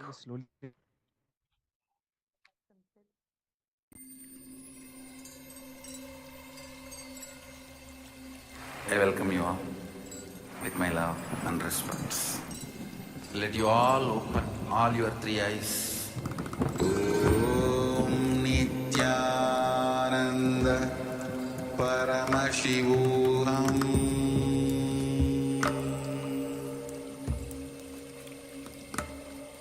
Om Nithyananda Paramashivoham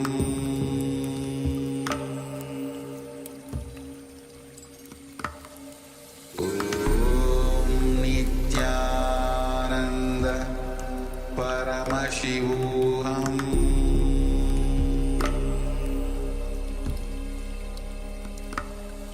Om Nithyananda.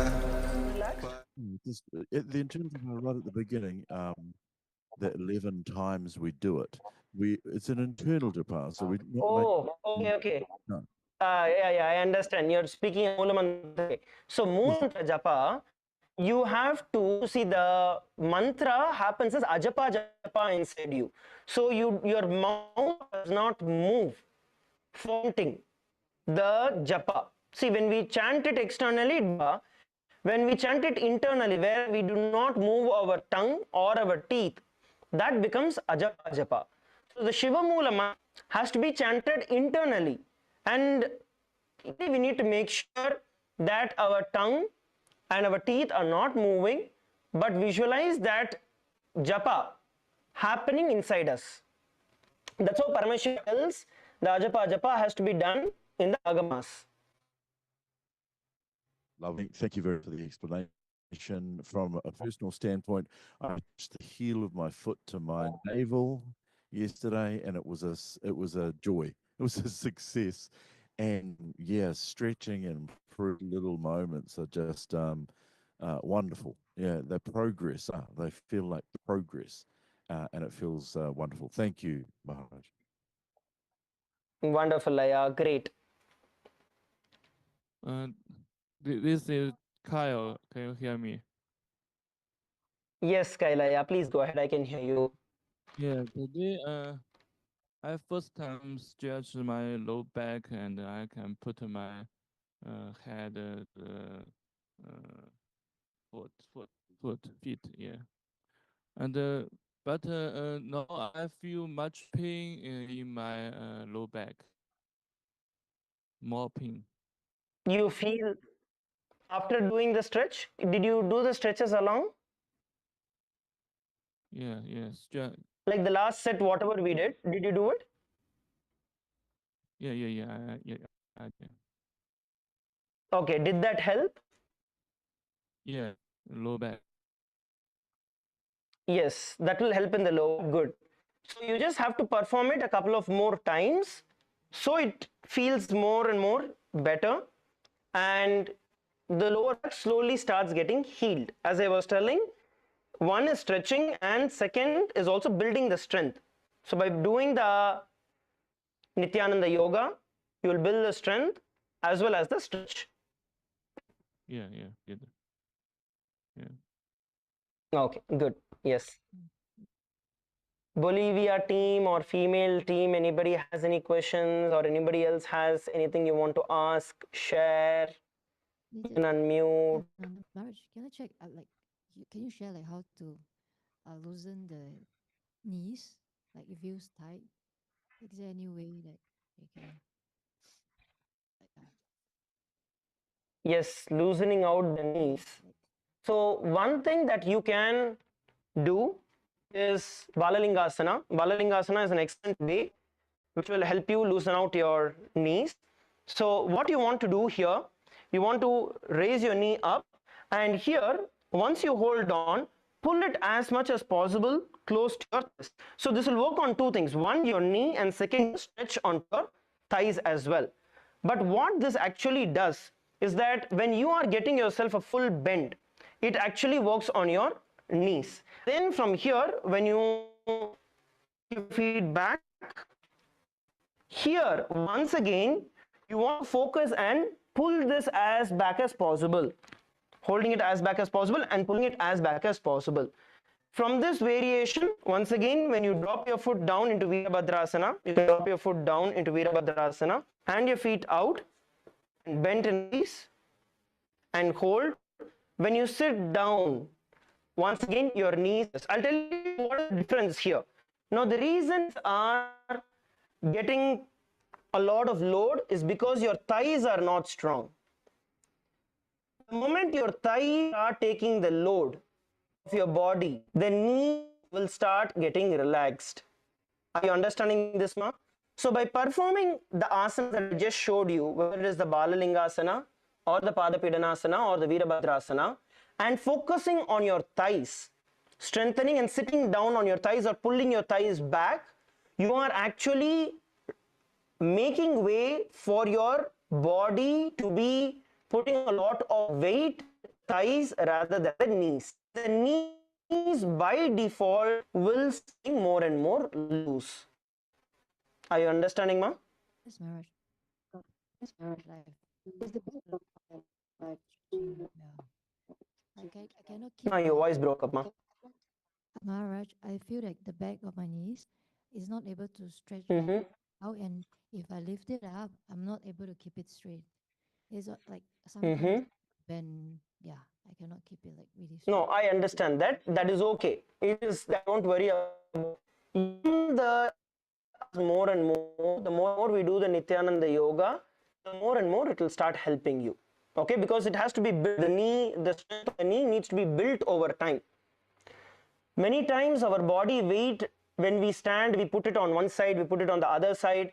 So we do not actually strengthen The knees can only get strong when the body weight is equally balanced out. So when you do the asana that you're doing, right, what happens is your body comes to a balance. When your body comes to a balance, the whole weight is dissipated through your entire body. It starts not just your knees, but your all other joints which are there, your calves, your ankles, your elbows, all of it starts getting better more and more to be able to hold on to the entire body weight. So you just have to perform more and more, and you will get back of it. Okay, thank you, Maharaj. And how about lower back? Able to bend, but for the back, I cannot. I had like a competent fracture before and a fracture before, so able to See, you bend. need to be careful. Understood. You need to do it carefully, comfortably, but pushing yourself little by little. See, if you had any external injury in terms of accident or surgery or in, then you need to perform it as much as you can.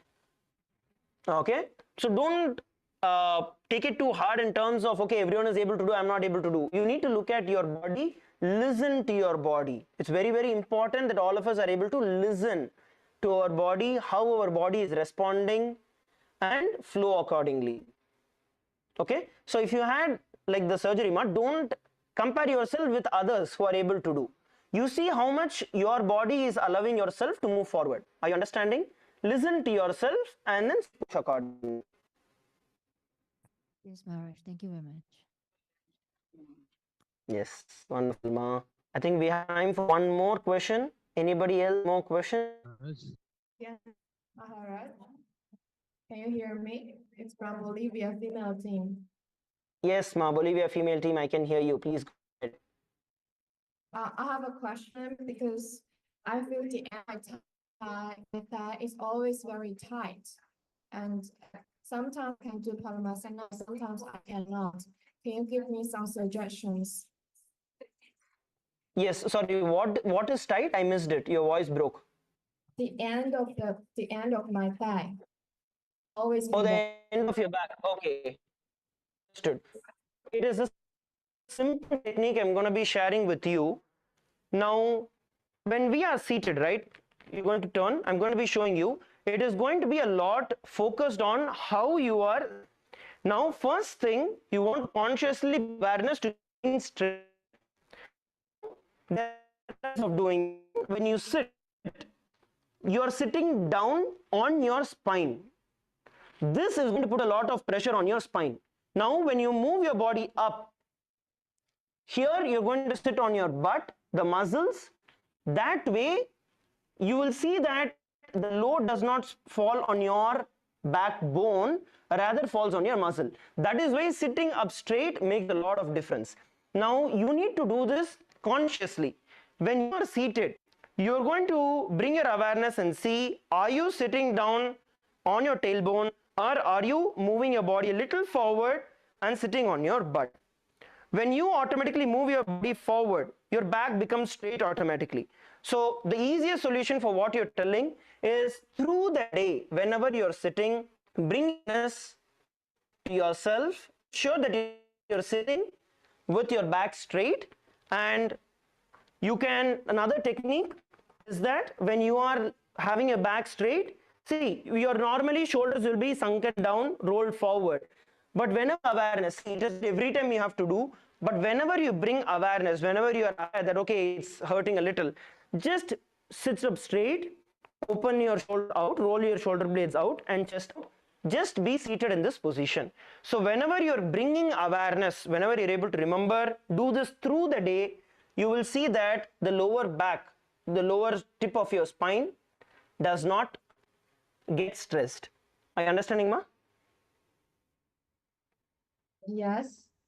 And I'm just wondering, like, because this area has always been very tight. The end of my thigh has always been very tight. And sometimes I can do asana, but sometimes I cannot. So does Understood. I understand what you're telling. For that, you need to do this through the day. If you practice sitting up straight, just sitting straight through the day, it will bring in the change. You just try it today.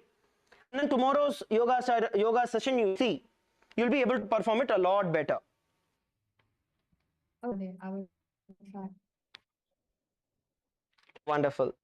I think it's time for all of us to end. Let's all come to, please sit up. Please settle down. Please sit up. Please sit straight. Bring your hands in front of your heart. Bring your hands in front of your heart in the Namaskara Mudra. And bring your awareness to your Ananda Gandha. Visualize on your inner space. And let's chant the Purna Mantra. Om Purnamadah Purnamidam Purnat Purnamudachyate Purnasya Purnamadaya Purnameva Vashishyate. Om Shanti Shanti Shanti Hari Om Tat Sat. Sarvam Bhagavat Shri Nithyananda Paramashiva Padukarpanamastu. Om Nithyanandam. Thank you everybody for joining in. Let's have a 45-minute break. The breakfast is ready for every one of us.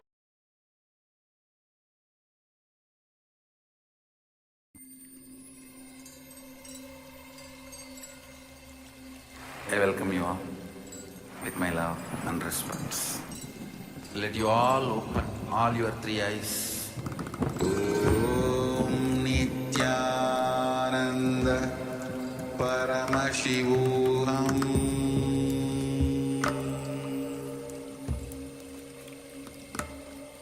Om Nithyananda Paramashivoham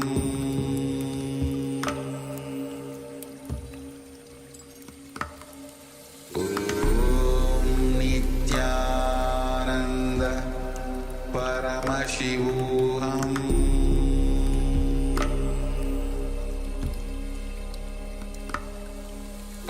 Om Nithyananda Paramashivoham Om Nithyananda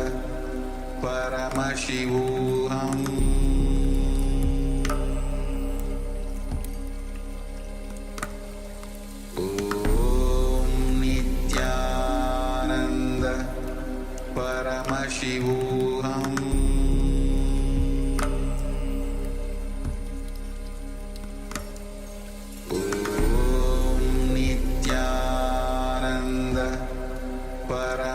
Paramashivoham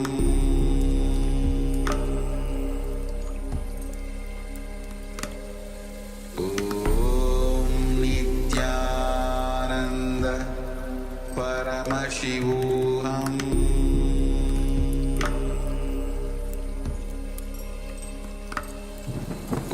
Om Nithyananda Paramashivoham Around 5,000 years ago, at the end of Mahabharat War, the ancient enlightened Hindu civilization consisted of 10,000 Hindu traditions, or sampradayas, that existed in 56 Hindu nations, 200 Hindu kingdoms, 1,700 Hindu provinces that covered more than 6 million kilometers square of Asia. The Supreme Pontiff of Hinduism, SPH, Bhagavan Sri Nithyananda Paramashivoham, is the reviver of Kailasa, this ancient, enlightened Hindu civilizational nation. Kailasa is an unbroken cultural, religious, historical, civilizational, and sovereign continuation and revival of multiple of these historical Hindu sovereign states and Hindu ecclesiastical entities. The unbroken continuity of these ancient Hindu nations through Kailasa results in the legal recognition of Kailasa as per the international customary law, particularly the doctrine of continuity. The international law, the doctrine of continuity, implies that upheavals and revolutions within a country, changes in government, territorial adjustments, measures taken during military occupation, or other internal transformations do not negate the existence of the country, do not affect the legal personality and international obligations of the country or state. The Vienna Convention on Succession of States in respect of treaties, 1978, addresses these principles of the doctrine of continuity as it outlines international law during situation of state succession or continuation.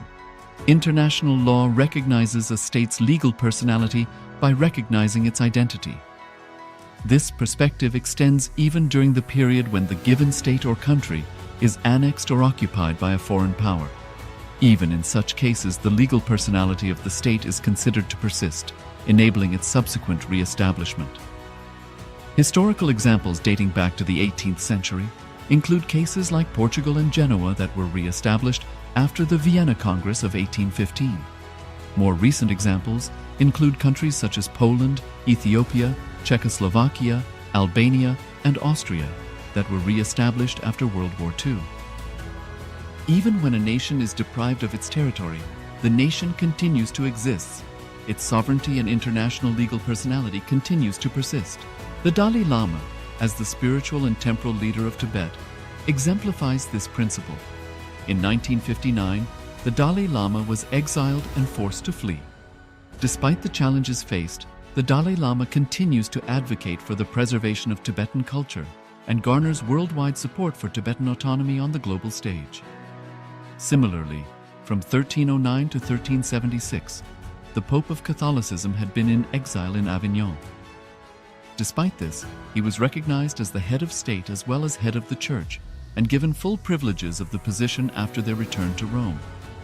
Even in 1861, much of the papal territories had been lost, leaving the Pope with no sovereign territory other than the papal residence and related buildings. Yet his temporal powers were still acknowledged. He was recognized as a head of state, and later, the Lateran Treaty of 1929 formally re-established papal sovereignty over the Vatican City. The Sovereign Order of Malta further exemplifies this principle, retaining international recognition as a sovereign entity despite the permanent loss of their territory upon Napoleon's invasion in June 1798. Despite such permanent loss of territory, the sovereignty and the international legal personality of the Sovereign Order of Malta continue to persist. Much later in 1894, the order settled in Rome and acquired two properties, the Magistral Palace and the Magistral Villa that received extraterritorial status. Today, the order maintains diplomatic relations with 112 countries, issues its own diplomatic passports, currency stamps, and vehicle registration plates, and has been granted observer status in the United Nations. All these examples of state re-establishment illustrate the principle of continuity of states, as per international law, that a state's legal personality persists over time. A nation continues to exist even after a complete loss of territory. A far more striking example is of the oceanic countries, which are under the threat of their entire nation being drowned and submerged due to rising sea levels owing to global warming. In response to such existential threat of climate change, Pacific Island nations, including Tuvalu, have enacted constitutional amendments and made international declarations affirming that their nation and their sovereign rights will continue to persist, despite their entire territory being lost to the sea. This proactive stance is highlighted in the Constitution of Tuvalu Act 2023 and the Pacific Islands Forum Declaration of 2021. The Supreme Pontiff of Hinduism, Bhagavan Sri Nithyananda Paramashivoham, through the line of succession is the present 203rd Emperor of the Hindu Sovereign Kingdom of Surangi Samrajya. He was crowned on the 31st of December 2004 at the age of 26.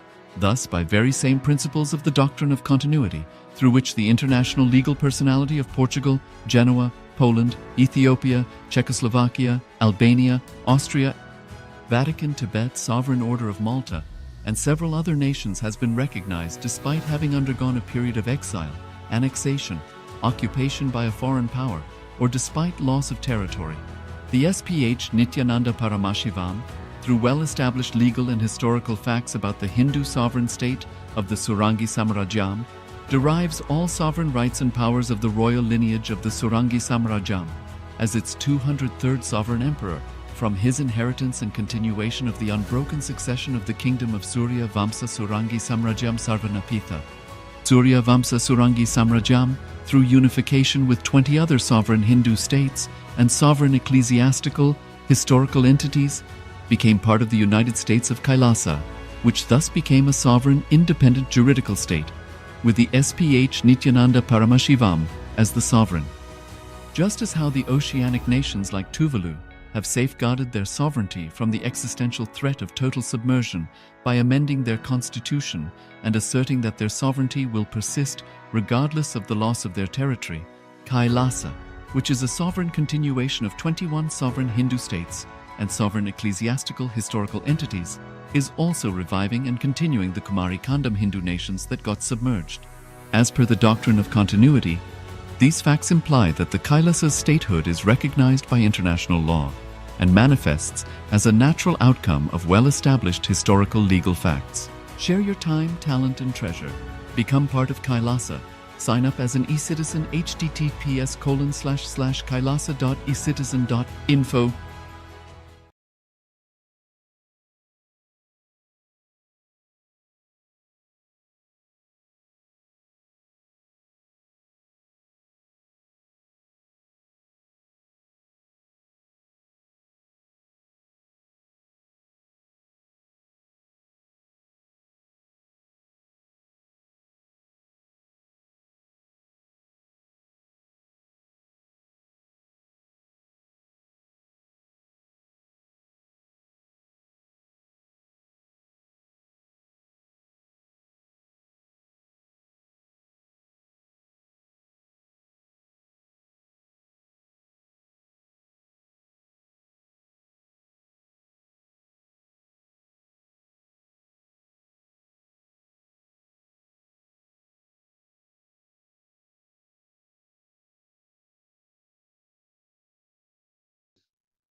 of integrity, authenticity, responsibility, and enriching.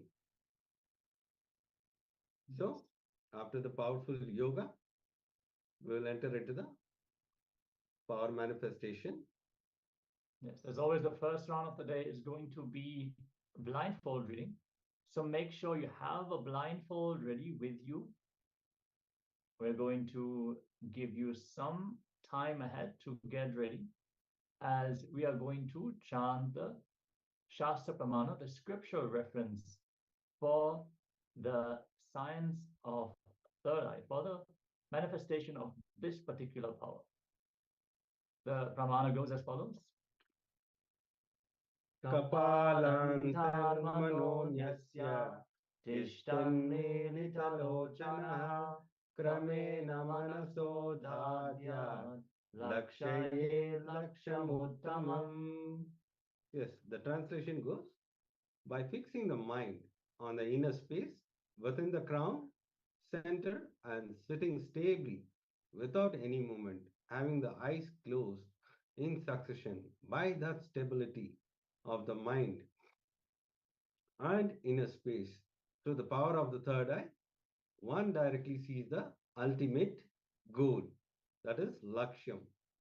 By having the vision beyond the sight that reveals any object or place, attaining the space of oneness with the source, Paramashiva.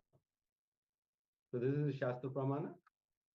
And now I request all the participants to switch on your cameras so that we can enter into the power manifestation. Close your eyes.